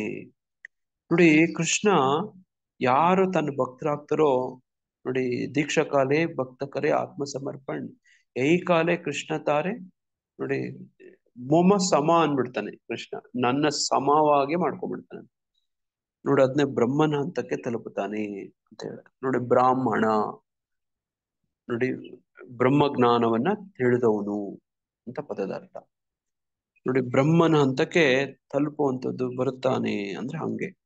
ನೋಡಿ ಆ ಬ್ರಹ್ಮನ ಹಂತಕ್ಕೆ ತಲುಪ್ತಾನೆ ಅಂತಂದ್ರೆ ಈ ತ್ರಿಗುಣಗಳನ್ನ ಮೀರಿದ್ರೇನೆ ಆ ಬ್ರಹ್ಮನ ಹಂತಕ್ಕೆ ತಲುಪೋದು. ನೋಡಿ ಇಲ್ಲದೆ ಇದ್ರೆ ನೋಡಿ ಆಗೋದಿಲ್ಲ. ಆ ಹಂತಕ್ಕೆಲ್ಲಾನು ಸುಮ್ನೆ ಅದು ಸುಲಭ ಅಲ್ಲ. ನೋಡಿ ನೋಡಿ ಅದು ಬಹಳ ಕಷ್ಟ. ನೋಡಿ ನೋಡಿ ಆ ಒಂದು ಪ್ರಯತ್ನ ನೋಡಿ ನಾವು ಮಾಡ್ಬೇಕು, ಲೋಪ ಮಾಡದೆ ಮಾಡ್ಬೇಕು. ನಮ್ಗೆ ಕೊಟ್ಟಿರುವಂತ ಏನು ವಿಧಾನಗಳು ಅಲ್ವಾ, ನಮ್ಗೆ ಕೊಟ್ಟಿರುವಂತ ವಿಧಾನಗಳನ್ನ ನಾವು ಸ್ಪಷ್ಟವಾಗಿ ಆಚರಿಸ್ಬೇಕು. ನಮ್ಮ ನೋಡಿ ನಂದು ಅಂತ ಈ ಕಲ್ಪನೆಗಳು, ಮೆಂಟಲ್ ಸ್ಪೆಕ್ಯುಲೇಷನ್ ಅಂತ ಹೇಳ್ತಾರೆ, ನಮ್ದೇನೋ ತರಬಾರ್ದು ಅದ್ರಲ್ಲಿ. ನೋಡಿ ಆಚಾರ್ಯರು ಕೊಟ್ಟಿರುವಂತ ಕ್ರಮ ವಿಧಾನವನ್ನ ಅನುಸರಿಸ್ಬೇಕು ಅಂತ. ನೋಡಿ ಹಂಗೆ ಬ್ರಹ್ಮ ಹಂತಕ್ಕೆ ತಲುಪುವಂತ ಒಂದು ಪ್ರಯತ್ನ, ಆ ತ್ರಿಗುಣಗಳನ್ನ ಮೀರಿದ್ರೇನೆ ಬ್ರಹ್ಮನ ಹಂತಕ್ಕೆ ತಲುಪುವುದು. ಅದೇನದು ಬ್ರಹ್ಮನ ಹಂತಕ್ಕೆ ಬರುತ್ತಾನೆ ಅಂದ್ರೆ ಭಾವಾರ್ಥದಲ್ಲಿ ಪ್ರಭುಪಾದರು ಇದನ್ನ ಚೆನ್ನಾಗಿ ಹೇಳ್ತಾರೆ. ಅದನ್ನ ಹಂಗೆ ಓದ್ತಾ ಹೋಗೋಣ. ಭಾವಾರ್ಥದಲ್ಲಿ ಪ್ರಭುಪಾದರು ಹೇಳ್ತಾರೆ, ದಿವ್ಯ ಸ್ಥಿತಿಯನ್ನು ಸಾಧಿಸುವ ಮಾರ್ಗವೇನು? ಪ್ರಭುಪಾದರು ಪ್ರಶ್ನೆ ಹಾಕ್ತಾರೆ, ದಿವ್ಯ ಸ್ಥಿತಿಯನ್ನ ಸಾಧಿಸುವ ಮಾರ್ಗವೇನು? ದಿವ್ಯ ಸ್ಥಿತಿ ಅಂದ್ರೆ ಏನು? ಬ್ರಹ್ಮನ ಹಂತ. ನೋಡಿ ಬ್ರಹ್ಮನ ಹಂತದಲ್ಲಿ ದಿವ್ಯ ಸ್ಥಿತಿಯಲ್ಲಿ ಏನಾಗಿರುತ್ತೆ, ತ್ರಿಗುಣಗಳನ್ನ ಮೀರಿರ್ತೀವಿ. ನೋಡಿ ತ್ರಿಗುಣಗಳು ಬಂಧಿಸಿರೋದಿಲ್ಲ. ನೋಡಿ ಸತ್ವ ರಜೋ ತಮ ನೋಡಿ ನೋಡಿ ಅದರಿಂದ ಮೀರಿರ್ತೀವಿ, ಅದನ್ನೇ ದಿವ್ಯ ಸ್ಥಿತಿ ಅಂತ ಹೇಳೋದು, ಬ್ರಹ್ಮನ್ ಹಂತ ಅಂತ ಹೇಳ್ತಿರೋದು. ಇದು ಅರ್ಜುನನ 3ನೆಯ ಪ್ರಶ್ನೆ. ನೋಡಿ ಅದಕ್ಕೆ ಯಾವತ್ತು ಭಗವದ್ಗೀತೆಯನ್ನ ಹೆಂಗ್ ಓದ್ಬೇಕು? ಅರ್ಜುನನ ಪ್ರಶ್ನೆಗೆ ಉತ್ತರವಾಗಿ ಓದ್ಕೋಬೇಕು. ನೋಡಿ ಅರ್ಜುನನ್ 3 ಪ್ರಶ್ನೆಗಳ ಕೇಳ್ತಾನೆ ಅಲ್ವಾ? ಆ 3 ಪ್ರಶ್ನೆಗಳಲ್ಲಿ ಈಗ 3ನೇ ಪ್ರಶ್ನೆಗೆ ಉತ್ತರ. ಅವನು ಹೇಗೆ ಪ್ರಕೃತಿಯ ಗುಣಗಳನ್ನು ಮೀರಿರುತ್ತಾನೆ, ಗುಣತ್ರಯಗಳನ್ನು ಮೀರಿದವನ ಲಕ್ಷಣಗಳು ಯಾವುವು, ಆತನು ಹೇಗೆ ನಡೆದುಕೊಳ್ತಾನೆ, ಅವನು ಹೇಗೆ ಪ್ರಕೃತಿ ಗುಣಗಳನ್ನ ಮೀರ್ತಾನೆ. ನೋಡಿ ಇದು ಅರ್ಜುನನ 3ನೇ ಪ್ರಶ್ನೆ. ಈ ಶ್ಲೋಕವು ಈ ಪ್ರಶ್ನೆಗೆ ಉತ್ತರ. ಹಿಂದೆಯೇ ವಿವರಿಸಿದಂತೆ ಐಹಿಕ ಜಗತ್ತು ಐಹಿಕ ಪ್ರಕೃತಿ ಗುಣಗಳ ಪ್ರಭಾವದಲ್ಲಿ ಕೆಲಸ ಮಾಡುತ್ತದೆ. ಪ್ರಕೃತಿ ಗುಣಗಳ ಚಟುವಟಿಕೆಗಳಿಂದ ಮನುಷ್ಯನು ಕ್ಷೋಭೆಗೊಳ್ಳಬಾರದು.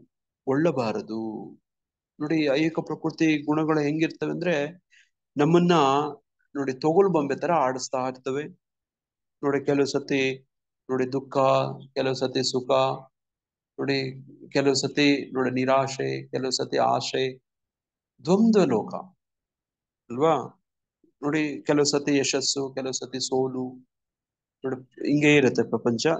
ಸಹಜವಾಗಿನೇ ಕ್ಷೋಭೆಗೊಳಿಸ್ತಾ ಇರುತ್ತೆ ಪ್ರಕೃತಿ ಗುಣಗಳು. ತನ್ನ ಪ್ರಜ್ಞೆಯನ್ನು ಇಂತಹ ಗುಣಗಳ ಚಟುವಟಿಕೆಗಳ ತೊಡಗಿಸುವುದರ ಬದಲು ಅವನು ತನ್ನ ಪ್ರಜ್ಞೆಯನ್ನು ಕೃಷ್ಣನಿಗೆ ಸಂಬಂಧಿಸಿದ ಚಟುವಟಿಕೆಗಳಲ್ಲಿ ನೋಡಿ ತೊಡಗಿಸಬಹುದು.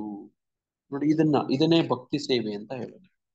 ನೋಡಿ ಈ ಆಧ್ಯಾತ್ಮಿಕ ಸಾಧನೆ ಇವೆಲ್ಲ ಇದೆಯಲ್ಲ ತುಂಬಾ ಕ್ರಿಯಾಶೀಲವಾಗಿರೋದು. ಎಲ್ಲ ಬಿಟ್ಟು ಒಂದ್ ಕಡೆ ಯಾವುದೋ ಒಂದು ಮೂಲೆಯಲ್ಲಿ ಗುಹೆಯಲ್ಲೋ ಅಥವಾ ಒಂದು ಮೂಲೆಯಲ್ಲೋ ಒಂದು ಮನೆಯಲ್ಲೋ ನೋಡಿ ಏನು ಮಾಡದೆ ತಪಸ್ ಮಾಡ್ಕೊಂಡು ಕೂತ್ಕೊಂಡ್ರೆ ಅದು ಸಾಧನೆ ಆಗೋದಿಲ್ಲ. ನೋಡಿ ಹಂಗೆ ತನ್ನ ಪ್ರಜ್ಞೆಯನ್ನು ಇಂತಹ ಗುಣಗಳ ಚಟುವಟಿಕೆಗಳು ತೊಡಗಿಸುವುದರ ಬದಲು ನೋಡಿ ನಾವೇನ್ ಮಾಡ್ತೀವಿ ನೋಡಿ ನೋಡಿ ಬೇರೆ ಬೇರೆ ಕಡೆ ಎಲ್ಲೆಲ್ಲೋ ಬಂಡವಾಳ ಹೂಡೋ ತರ ತೊಡಗಿಸ್ತೀವಿ. ನಮ್ಮ ಸಮಯವನ್ನ, ಶಕ್ತಿಯನ್ನ, ನಮ್ಮ ಪ್ರಯತ್ನಗಳನ್ನ ಎಲ್ಲೆಲ್ಲೋ ತೊಡಗಿಸ್ತೀವಿ. ಸತ್ವಗುಣ, ರಜೋಗುಣ, ತಮೋಗುಣ. ನೋಡಿ ನನ್ಗೆ ಎಷ್ಟು ಲಾಭ ಬರುತ್ತೆ, ನೋಡಿ ಇದರಿಂದ ಏನು ಉಪಯೋಗ, ನೋಡಿ ಹಿಂಗೆ ಐಹಿಕ ವಿಷಯವಾಗಿ. ಆದ್ರೆ ಕೃಷ್ಣನ್ ಸಂಬಂಧಿಸಿದ ಚಟುವಟಿಕೆಗಳೆಲ್ಲ ಏನಾದ್ರೂ ತೊಡಗಿಸ್ತಾ ಹೋದ್ರೆ, ಈಗ ಅರ್ಜುನ ಮೊದಲನೇ ಅಧ್ಯಾಯದಲ್ಲಿ ಏನು ಲೆಕ್ಕಾಚಾರ ಮಾಡ್ತಿದ್ದ? ಮೊದಲನೇ ಅಧ್ಯಾಯದಲ್ಲಿ ಏನ್ ಲೆಕ್ಕಾಚಾರ ಮಾಡ್ತಿದ್ದ? ಯಾಕೆ ಯುದ್ಧ ಮಾಡಲ್ಲ ಅಂತಾನೆ ಏನೇನ್ ಕಾರಣಗಳು ಕೊಡ್ತಾರೆ? ಬಂಧುಗಳು, ಗುರುಗಳು ಎಲ್ಲ ಇದ್ದಾರೆ ಅವ್ರನ್ನೆಲ್ಲ ಸಾಯಿಸ್ಬೇಕು. ದೊಡ್ಡ ಹಿರಿಯವರೆಲ್ಲ ಗುರುಗಳು ಎಲ್ಲ ಇದ್ದಾರೆ. ವರ್ಣಶಂಕರ ಪಾಪ ಬರುತ್ತೆ, ವರ್ಣಶಂಕರ ಎಂಜಾಯ್ಮೆಂಟ್ ಇಲ್ಲ, ದುಃಖ ಹಾ ಇರೋದು. ನೀವು ಭಕ್ತಿಶಾಸ್ತ್ರ ಕೋರ್ಸ್ ಮಾಡಿದ್ರೆ ಅದರಲ್ಲಿ ಪ್ರಶ್ನೆ ಕೇಳ್ತಾರೆ, ಅರ್ಜುನನು ಯುದ್ಧ ಮಾಡುವುದಿಲ್ಲ ಎಂದು ಹೇಳಲು ಯಾವ ಯಾವ ಕಾರಣಗಳು ಹೇಳ್ತಾನೆ ಅಂತ ಒಂದು ಪ್ರಶ್ನೆ ಹೇಳ್ತಾರೆ. ಆಮೇಲೆ ಅರ್ಜುನ ಹೇಳ್ತಾನೆ ಪ್ರಭುಜಿ, ನಾನು ಅವ್ರನ್ನೆಲ್ಲ ಸಾಯಿಸಿ ನಾನು ರಾಜ್ಯ ತಗೋಬೇಕನ್ನೋದು ಅವಶ್ಯಕತೆ ಇಲ್ಲ ಅಂತಾನು ಹೇಳ್ತಾನೆ. ನೋಡಿ ಹಂಗೆ ನೋಡಿ ಅರ್ಜುನನ ಕಾರಣಗಳು ಏನೇನೋ ಹೇಳ್ತಾನೆ ಅಲ್ವಾ? ಸಾಮಾಜಿಕ ಕಾರಣ, ಕೌಟುಂಬಿಕ ಕಾರಣ, ನೋಡಿ ಈ ತರದೆಲ್ಲ ಏನೇನೋ ಹೇಳ್ತಾನೆ ಅರ್ಜುನ. ನಿಮ್ಮೆಲ್ಲಾನು ಓದಿದಿರಿ ಅಲ್ವಾ? ಹಿಂಗಾಗ್ಬಿಟ್ರೆ ಹಂಗಾಗ್ಬಿಡುತ್ತೆ, ನೋಡಿ ಹಂಗಾಗ್ಬಿಟ್ರೆ ಹಿಂಗಾಗ್ಬಿಡುತ್ತೆ. ನೋಡಿ ಆತ ತೊಡಗಿಸುವಂತದ್ದು ಬೇರೆ ಕಡೆ ತೊಡಗಿಸ್ತಿದ್ದಾನೆ. ಕೃಷ್ಣನ್ ಹೇಳ್ದಂಗ್ ಕೇಳ್ತಾ ಇಲ್ಲ. ಕೃಷ್ಣನ ನೋಡಿ ಯಾವತ್ತೂ ಒಂದು ವಿಷಯ ಜ್ಞಾಪಕ ಇಟ್ಕೊಳ್ಳೋಣ. ಇದು ನಾನು ಹೇಳ್ತಿರೋದು ಗಂಭೀರವಾದದ್ದು. ಯಾವತ್ತೂ ಅಷ್ಟೇ ನಾವು ಯಾರ ನೋಡಿ ಮಾರ್ಗದರ್ಶನದಲ್ಲೋ ನೋಡಿ ನಮ್ಮ ಗುರುಗಳು ಇರ್ತಾರಲ್ವಾ, ನಮ್ಮ ಆಚಾರ್ಯರು. ನೋಡಿ ಇಷ್ಟೇ ಅಲ್ಲ, ನೋಡಿ ನಾನು ಯಾವ್ದಾದ್ರು ಒಂದು ಸಂಸ್ಥೆಯಲ್ಲಿ ಕೆಲಸ ಮಾಡ್ತೀನಿ ಅಂದ್ರೆ ನಮ್ಗೆ ಅವ್ರು ಯಾರೋ ಮುಖ್ಯಸ್ಥರು ಹೆಡ್ ಇರ್ತಾರೆ ನೋಡಿ, ಅವರ ಯೋಚನೆ ಜೊತೆಗೆ ನಮ್ಮ ಯೋಚನೆಯನ್ನ ಕೂಡಿಸ್ಬೇಕು. ನೋಡಿ ಅದಕ್ಕೆ ವಿರುದ್ಧವಾಗಿ ಏನಾದ್ರು ಹೋದ್ರೆ ಅದು ಅದು ಆಗೋದಿಲ್ಲ. ನೋಡಿ ಉದಾಹರಣೆಗೆ ನಾನು ಒಂದು ಶಿಕ್ಷಣ ಸಂಸ್ಥೆಯಲ್ಲಿ ಕೆಲಸ ಮಾಡ್ತಿದ್ದೀನಿ. ನಮ್ಮ ಶಿಕ್ಷಣ ಸಂಸ್ಥೆಯ ಮುಖ್ಯಸ್ಥರು ಆ ಶಿಕ್ಷಣ ಸಂಸ್ಥೆಯನ್ನ ಯಾವುದೋ ಒಂದು ದಿಕ್ಕಲ್ಲಿ ದೆಸೆಯಲ್ಲಿ ಒಂದು ಗುರಿಯನ್ನು ಮುಟ್ಟಕ್ಕೆ ನೋಡಿ ಅವರು ಒಂದು ಕಾರ್ಯಯೋಜನೆಗಳನ್ನು ಹಾಕೊಂಡಿರ್ತಾರೆ. ಈಗ ನಾನೇನ್ ಮಾಡ್ಬೇಕು? ಆ ಚಿಂತನೆಗೆ, ಆ ಗುರಿಗೆ ಪೂರಕವಾಗಿ ನಾನು ಯೋಚನೆ ಮಾಡಿ ಪ್ರಯತ್ನ ಮಾಡ್ಬೇಕು. ಅದಕ್ಕೆ ವಿರುದ್ಧವಾಗಲ್ಲ, ಅದಕ್ಕೆ ತದ್ವಿರುದ್ಧನೋ ಅಥವಾ ಇನ್ನೊಂದು ಬೇರೇನೋ ಅಲ್ಲ. ನೋಡಿ ಹಿಂಗೆ ನೋಡಿ ರಾಜಕೀಯದಲ್ಲೂ ಅಷ್ಟೇ. ನೋಡಿ ರಾಜಕಾರಣ ನೋಡಿ ಒಬ್ಬ ಲೀಡರ್ ಇರ್ತಾನೆ, ಅತಂದೇನೋ ಒಂದು ತತ್ವ ಇರುತ್ತೆ. ನೋಡಿ ಆ ಅನುಯಾಯಿಗಳಿರ್ತಾರೆ, ಆ ಆ ಒಂದು ದೃಷ್ಟಿಕೋನಕ್ಕೆ ಪೂರಕವಾಗಿ ಕೆಲಸ ಮಾಡ್ಬೇಕು ಅವ್ರು. ಇಲ್ಲದೆ ಇದ್ರೆ ನೋಡಿ ಅವ್ರಿಗೂ ಉಳಿಗಾಲ ಇಲ್ಲ, ಸಂಸ್ಥೆನೂ ಉದ್ಧಾರ ಆಗಲ್ಲ. ನೋಡಿ ಕಿತ್ತಾಕ್ತಾರೆ. ನಾನು ಹೇಳ್ತಾ ಇರೋದು ಒಂದೇ ಮಾತಲ್ಲಿ ಹೇಳ್ತೀನಿ, ನಿಮ್ಮನ್ನ ಇಟ್ಕೊಳ್ಳಲ್ಲ ಅವರು. ಈಗ ಉದಾಹರಣೆಗೆ ಇವತ್ತು ಪ್ರಧಾನ ಮಂತ್ರಿಗಳಿದಾರಲ್ಲ, ಅವ್ರ ಸುತ್ತು ಎಂತವ್ರು ಇಟ್ಕೊಂಡಿದ್ದಾರೆ ಗೊತ್ತಾ? ಅವರ ಪರ್ಸನಲ್ ಸೆಕ್ರೆಟರಿ, ಅವರ ಮಿನಿಸ್ಟ್ರಿ, ಅವರ ಆ ಒಂದು ಸಚಿವ ಮಂಡಲ, ಯಾರು ಎಂತವ್ರನ್ನ ಇಟ್ಕೊಂಡಿದ್ದಾರೆ ಗೊತ್ತಾ? ಅವರ ಚಿಂತನೆ ಅವ್ರ ಪ್ರಕಾರವಾಗಿ ಯಾರು ನಡ್ಕೊಳ್ತಾರೋ ಅವ್ರಿಗೆ ಅವ್ರನ್ನೇ ಇಟ್ಕೋತಾರೆ. ನೋಡಿ ಪಕ್ಕ ಅರ್ಥ ಮಾಡ್ಕೊಂಡ್ಬಿಟ್ರಿ ಮಾತಾಜಿ ಅವರು. ನೋಡಿ ಅವ್ರದ್ದೇನೋ ಒಂದು ಗುರಿ ಇಟ್ಕೊಂಡಿರ್ತಾರೆ, ಅವ್ರದ್ದೇನೋ ಒಂದು ತತ್ವ ಇರುತ್ತೆ, ಅವ್ರದ್ದು ಏನೋ ಒಂದು ಯೋಜನೆ ಇರುತ್ತೆ. ಅದನ್ನ ತಲುಪೋದಕ್ಕೆ ಬೇಕಾಗಿರೋರ್ನ ಇಟ್ಕೊಂತಾರೆ, ಅದಕ್ಕೆ ವಿರುದ್ಧವಾಗಿರೋನ್ ಬಿಸಾಕ್ತಾರೆ. ಜ್ಞಾಪಕ ಇಟ್ಕೊಳ್ಳಿ, ನಾನು ಹೇಳಿದ್ದು ಬಹಳ ಮುಖ್ಯವಾದದ್ದು, ಗಂಭೀರವಾದದ್ದು. ನೋಡಿ ಆ ಮಂತ್ರಿ ಮಂಡಲನೂ ಹಂಗೆ, ಆದ್ರೆ ಅವ್ರಿರುವಂತ ಆ ಪರ್ಸನಲ್ ಸೆಕ್ರೆಟರಿಗಳು, IAS ಆಫೀಸರ್ಸ್ ಎಲ್ಲ ಹಂಗೆ ಇಟ್ಕೊಂಡಿರ್ತಾರೆ. ನೋಡಿ ನೀವು ಯಾವ್ಯಾವ ಸಂಸ್ಥೆಯಲ್ಲೂ ಕೆಲಸ ಮಾಡ್ತೀರೋ ಎಲ್ಲಾನು ಹಂಗೇನೆ. ಆ ಸಂಸ್ಥೆಯ ಮುಖಂಡ ಯಾರಿರ್ತಾನೋ ಅವನೇನೋ ಒಂದು ಗುರಿ ಇಟ್ಕೊಂಡಿರ್ತಾನೆ, ಅದನ್ನ ಉದ್ದೇಶ ಪೂರೈಸೋದಕ್ಕೆ ಬಾಕಿಯವ್ರನ್ನೆಲ್ಲ ನೋಡಿ ಸೇವೆಯಲ್ಲಿ ಇಟ್ಕೊಂಡಿರ್ತಾನೆ, ತೊಡಗಿಸಿರ್ತಾನೆ, ಜವಾಬ್ದಾರಿಗಳು ಕೊಟ್ಟಿರ್ತಾರೆ. ಅದು ಪೂರಕವಾಗಿ ಹೋಗ್ಬೇಕು. ನೋಡಿ ಏನಾದ್ರೂ ಡಿವಿಯೇಷನ್ ನನ್ನ ತತ್ವದ ಪ್ರಕಾರ, ನನ್ನ ಚಿಂತನೆ ಪ್ರಕಾರ ಇವನಿಲ್ಲ ಅಂದ್ರೆ ಅವನ ಸಾಕ್ತಾನೆ, ಇಟ್ಕೊಳಲ್ಲ, ಅವ್ರನ್ನ ಜೊತೆಲಿ ಇಟ್ಕೊಳಲ್ಲ. ನೋಡ ಹಂಗೆ ಕೃಷ್ಣನು ಕೂಡ ಹಂಗೇನೆ. ನೋಡಿ ಕೃಷ್ಣನ್ಗೆ ಒಂದು ಗುರಿ ಇದೆ, ಕೃಷ್ಣನ್ಗೆ ಒಂದು ಉದ್ದೇಶ ಇದೆ. ನೋಡಿ ಅದಕ್ಕೆ ಪೂರಕವಾದವ್ರನ್ನೆಲ್ಲ ತೊಡಗಿಸ್ಕೋತಾನೆ. ನೋಡಿ ಧರ್ಮರಾಜ ಯುಧಿಷ್ಠಿರನನ್ನೇ ಯಾಕೆ ಸಾಮ್ರಾಟನ್ ಮಾಡೋ ಪ್ರಯತ್ನ ಮಾಡ್ತಿದ್ದಾನೆ? ತನ್ನ ಚಿಂತನೆ, ತನ್ನ ಯೋಜನೆ, ತಾನೇನ್ ಧರ್ಮ ಸಂಸ್ಥಾಪನೆ ಮಾಡ್ಬೇಕು ಅನ್ಕೊಂಡಿದ್ದಾನೋ ಅದನ್ನ ಇವ್ರನ್ನ ಬಳಸ್ಕೊಂಡು ಮಾಡೋದು. ನೋಡಿ ಅದನ್ನೇ ಧರ್ಮರಾಜನ್ಗಿಂತಲೂ ನೋಡಿ ಅರ್ಜುನನ್ಗಿಂತಲೂ ಪರಾಕ್ರಮಿಗಳಾದವರೆಲ್ಲ ಇದ್ರು. ಯಾರು? ದ್ರೋಣಾಚಾರ್ಯ, ನೋಡಿ ಭೀಷ್ಮಾಚಾರ್ಯರು, ನೋಡಿ ಕೃಪಾಚಾರ್ಯರು, ಅಶ್ವತ್ಥಾಮ, ನೋಡಿ ಕರ್ಣ, ನೋಡಿ ದುರ್ಯೋಧನ, ಇವರೆಲ್ಲ ಇದ್ರು. ನೋಡಿ ಇವ್ರನ್ನ ಯಾರನ್ನೂ ಸೇರಿಸ್ಕೊಳ್ಳಿಲ್ಲ, ತೊಡಗಿಸ್ಕೊಳ್ಳಿಲ್ಲ. ನೋಡಿ ಅದನ್ನೇ ಈ ಸಾಲಲ್ಲಿ ಹೇಳ್ತಿದ್ದಾರೆ ಅಲ್ವಾ? ಅವನು ತನ್ನ ಪ್ರಜ್ಞೆಯನ್ನು ಕೃಷ್ಣನಿಗೆ ಸಂಬಂಧಿಸಿದ ಚಟುವಟಿಕೆಗಳಲ್ಲಿ ತೊಡಗಿಸ್ಬಹುದು. ನೋಡಿ ಆ ಸಂಬಂಧ ಹಂಗೆ ತೊಡಗಿಸ್ಬೇಕು. ನೋಡಿ ಹಂಗೆ ಇದು ಬಹಳ ಮುಖ್ಯ. ನೀವು ಯಾವುದೋ ಒಂದು ಸಂಸ್ಥೆ ಕಟ್ತಿರ್ತೀರಿ, ನೋಡಿ ಏನೋ ನೋಡಿ ಅದಕ್ಕೆ ಎಂತವ್ರನ್ನ ನೀವು ಸೇರ್ಸ್ಕೊಳ್ತೀರಿ ಅಂದ್ರೆ ನಿಮ್ಮ ಯೋಜನೆಗೆ ಕೈ ಜೋಡಿಸೋರ್ನ ಸೇರ್ಸ್ಕೊತೀರಿ. ಉಲ್ಟಾ ಮಾಡೋರ್ನ ಸೇರ್ಸ್ಕೊತೀರಾ? ಸೇರ್ಸ್ಕೊಳ್ಳೋದಿಲ್ಲ. ಇಲ್ಲಿ ಕೃಷ್ಣನು ಕೂಡ, ಅರ್ಜುನ ನೋಡಿ ಪಾಂಡವರು ನೋಡಿ ಇಂಥವ್ರನ್ನೆಲ್ಲಾನು ಹಂಗೆ ತೊಡಗಿಸ್ಕೋತಾ ಇದ್ದಾನೆ. ಭಕ್ತಿ ಯೋಗದಲ್ಲಿ ನಾವು ಹಂಗೆ ಮಾಡ್ಬೇಕು. ನೋಡಿ ನಮ್ಮ ಗುರುಗಳದ ಏನೋ ಒಂದು ಗುರಿ ಇದೆ, ಚಿಂತನೆ ಇದೆ, ನೋಡಿ ಅದಕ್ಕೆ ಕೈ ಜೋಡಿಸ್ಬೇಕು. ನೋಡಿ ಹಂಗೆ ಕೃಷ್ಣನಿಗೆ ಸಂಬಂಧಿಸಿದ ಚಟುವಟಿಕೆಗಳಿಗೆ ಭಕ್ತಿ ಯೋಗ ಎಂದು ಹೆಸರು. ನೋಡಿ ಭಕ್ತಿ ಯೋಗ ಅಂದ್ರೆ ಇಷ್ಟೇ, ಕೃಷ್ಣನಿಗೆ ಸಂಬಂಧಿಸಿದ ಚಟುವಟಿಕೆ, ಕೃಷ್ಣ ಪ್ರಜ್ಞೆ. ನೋಡಿ ಹಂಗೆ ಯಾವುದೇ ಸಂಸ್ಥೆಗಳೆಲ್ಲ ಹಂಗೆ ನಡೆಯೋದು. ದೊಡ್ಡ ಅದು ಮೇಲೆ ಬೆಳೆಯುತ್ತೆ, 10 ಜನ ಅವ್ರ ಕೈ ಜೋಡಿಸ್ತಾರೆ, ನೋಡಿ ಅದು ಸಂಸ್ಥೆ ಬೆಳೆಯುತ್ತೆ ಅಂದ್ರೆ ನೋಡಿ ಹಂಗೆ. ನೋಡಿ ಅದು ಕೃಷ್ಣನು ಕೂಡ ಹಂಗೇನೆ. ನೋಡಿ ಹಂಗಾಗಿ ಈ ಬರವಣಿಗೆ ಪ್ರಭುಪಾದರು ಬರೀತಾರಲ್ಲ, ಇವಾಗ ಹೆಂಗ್ ಬರಿಬೇಕು? ಕೃಷ್ಣ ಇದನ್ನು ಓದಿದ್ರೆ ಕೃಷ್ಣ ಭಕ್ತರಾಗ್ಬೇಕು. ಇದು ಕೆಲವ್ರಿಗೆಲ್ಲ ಇಷ್ಟ ಇಲ್ಲ. ನೋಡಿ ಅವ್ರಿಗೆ ಪಂಡಿತರ ತರ ಏನೇನೋ ಜ್ಞಾನ ಬೇಕು. ಅವ್ರು ಹೇಳ್ತಾರೆ ಬೇರೆ ಭಗವದ್ಗೀತೆ ಓದಿದ್ರೆ ನೋಡಿ ಅಲ್ಲಿ ಏನೇನೋ ಬೇರೆ ಬೇರೆ ತರ ವೆರೈಟೀಸ್ ಆಫ್ ವಿಚಾರಗಳಿರ್ತವೆ. ಪ್ರಭುಪಾದರ ಪುಸ್ತಕ ಓದಿದ್ರೆ ಬರೀ ಭಕ್ತಿ ಯೋಗ, ಭಕ್ತಿ ಸೇವೆ, ನೋಡಿ ಶರಣಾಗು, ಭಕ್ತನಾಗು, ಇದೇ ಹೇಳ್ತೀರಿ ಅಂತ ಹಂಗೆ ಹೇಳ್ತಾರೆ. ಅದಕ್ಕೆ ನಾನು ಅವಾಗ್ಲೇ ಪ್ರಶ್ನೆ ಕೇಳಿದ್ದು, ಭಗವದ್ಗೀತೆ ಎಲ್ಲ ಓದಿ ಏನಾಗ್ಬೇಕಿತ್ತು? ಕೃಷ್ಣನ ಉದ್ದೇಶ ಏನಾಗ್ಬೇಕಿತ್ತು ಅಂದ್ರೆ ಅರ್ಜುನ ಶರಣಾಗ್ಬೇಕಾಗಿತ್ತು. ಇದು ಉದ್ದೇಶ, ಇದು ಉತ್ತರ. ಭಗವತಿನ ಕೇಳಿ ಅರ್ಜುನ ಶರಣಾಗ್ಬಿಡ್ಬೇಕಾಗಿತ್ತು, ಕೇಳ್ದಂಗೆ ಕೇಳ್ಬೇಕಿತ್ತು. ಕೃಷ್ಣನ ಉದ್ದೇಶ ಏನಿದೆಯೋ, ಗುರಿ ಏನಿದೆಯೋ ಅದನ್ನ ಪೂರೈಸಕ್ಕೆ ನೋಡಿ ಈತನ ಒಂದು ನಿಮಿತ್ತ ಮಾತ್ರ ಆಗ್ಬೇಕಾಗಿತ್ತು, ಒಂದು ಕಾರಣ ಆಗ್ಬೇಕಾಗಿತ್ತು, ಒಂದು ಸಾಧನ, ಒಂದು ಸಲಕರಣೆ ಆಗ್ಬೇಕು, ಇನ್ಸ್ಟ್ರೂಮೆಂಟ್ ಆಗ್ಬೇಕಾಗಿತ್ತು ಆತನ ಕೃಷ್ಣನ ಕೈಯಲ್ಲಿ. ಈ ಭಗವದ್ಗೀತಾ ಓದೋರೆಲ್ಲರೂ ಅದೇ ಅರ್ಜುನನ ಜಾಡು, ಅರ್ಜುನನ ದಾರಿ, ಅರ್ಜುನನ ಹಾದಿ, ಅದೇ ದಾರಿ ಹಂಗಾಗ್ಬೇಕು. ಇದು ಉದ್ದೇಶ. ನೋಡಿ, ಇನ್ನೇನೇನೋ ಪಂಡಿತರುಗಳು ಮಾಡೋದು, ನೋಡಿ ಜ್ಞಾನಿಗಳು ಮಾಡೋದು, ಯೋಗಿಗಳು ಮಾಡೋದು, ತಪಸ್ವಿಗಳು, ಹಂಗಲ್ಲ, ಅದಲ್ಲ ನೋಡಿ. ಹಂಗೆ ಏನದು ಕೃಷ್ಣನಿಗೆ ಸಂಬಂಧಿಸಿದ ಚಟುವಟಿಕೆಗಳಿಗೆ ಭಕ್ತಿ ಯೋಗ ಎಂದು ಹೆಸರು. ಹೀಗೆಂದರೆ ಸದಾ ಕೃಷ್ಣನಿಗಾಗಿ ಕೆಲಸ ಮಾಡುವುದು.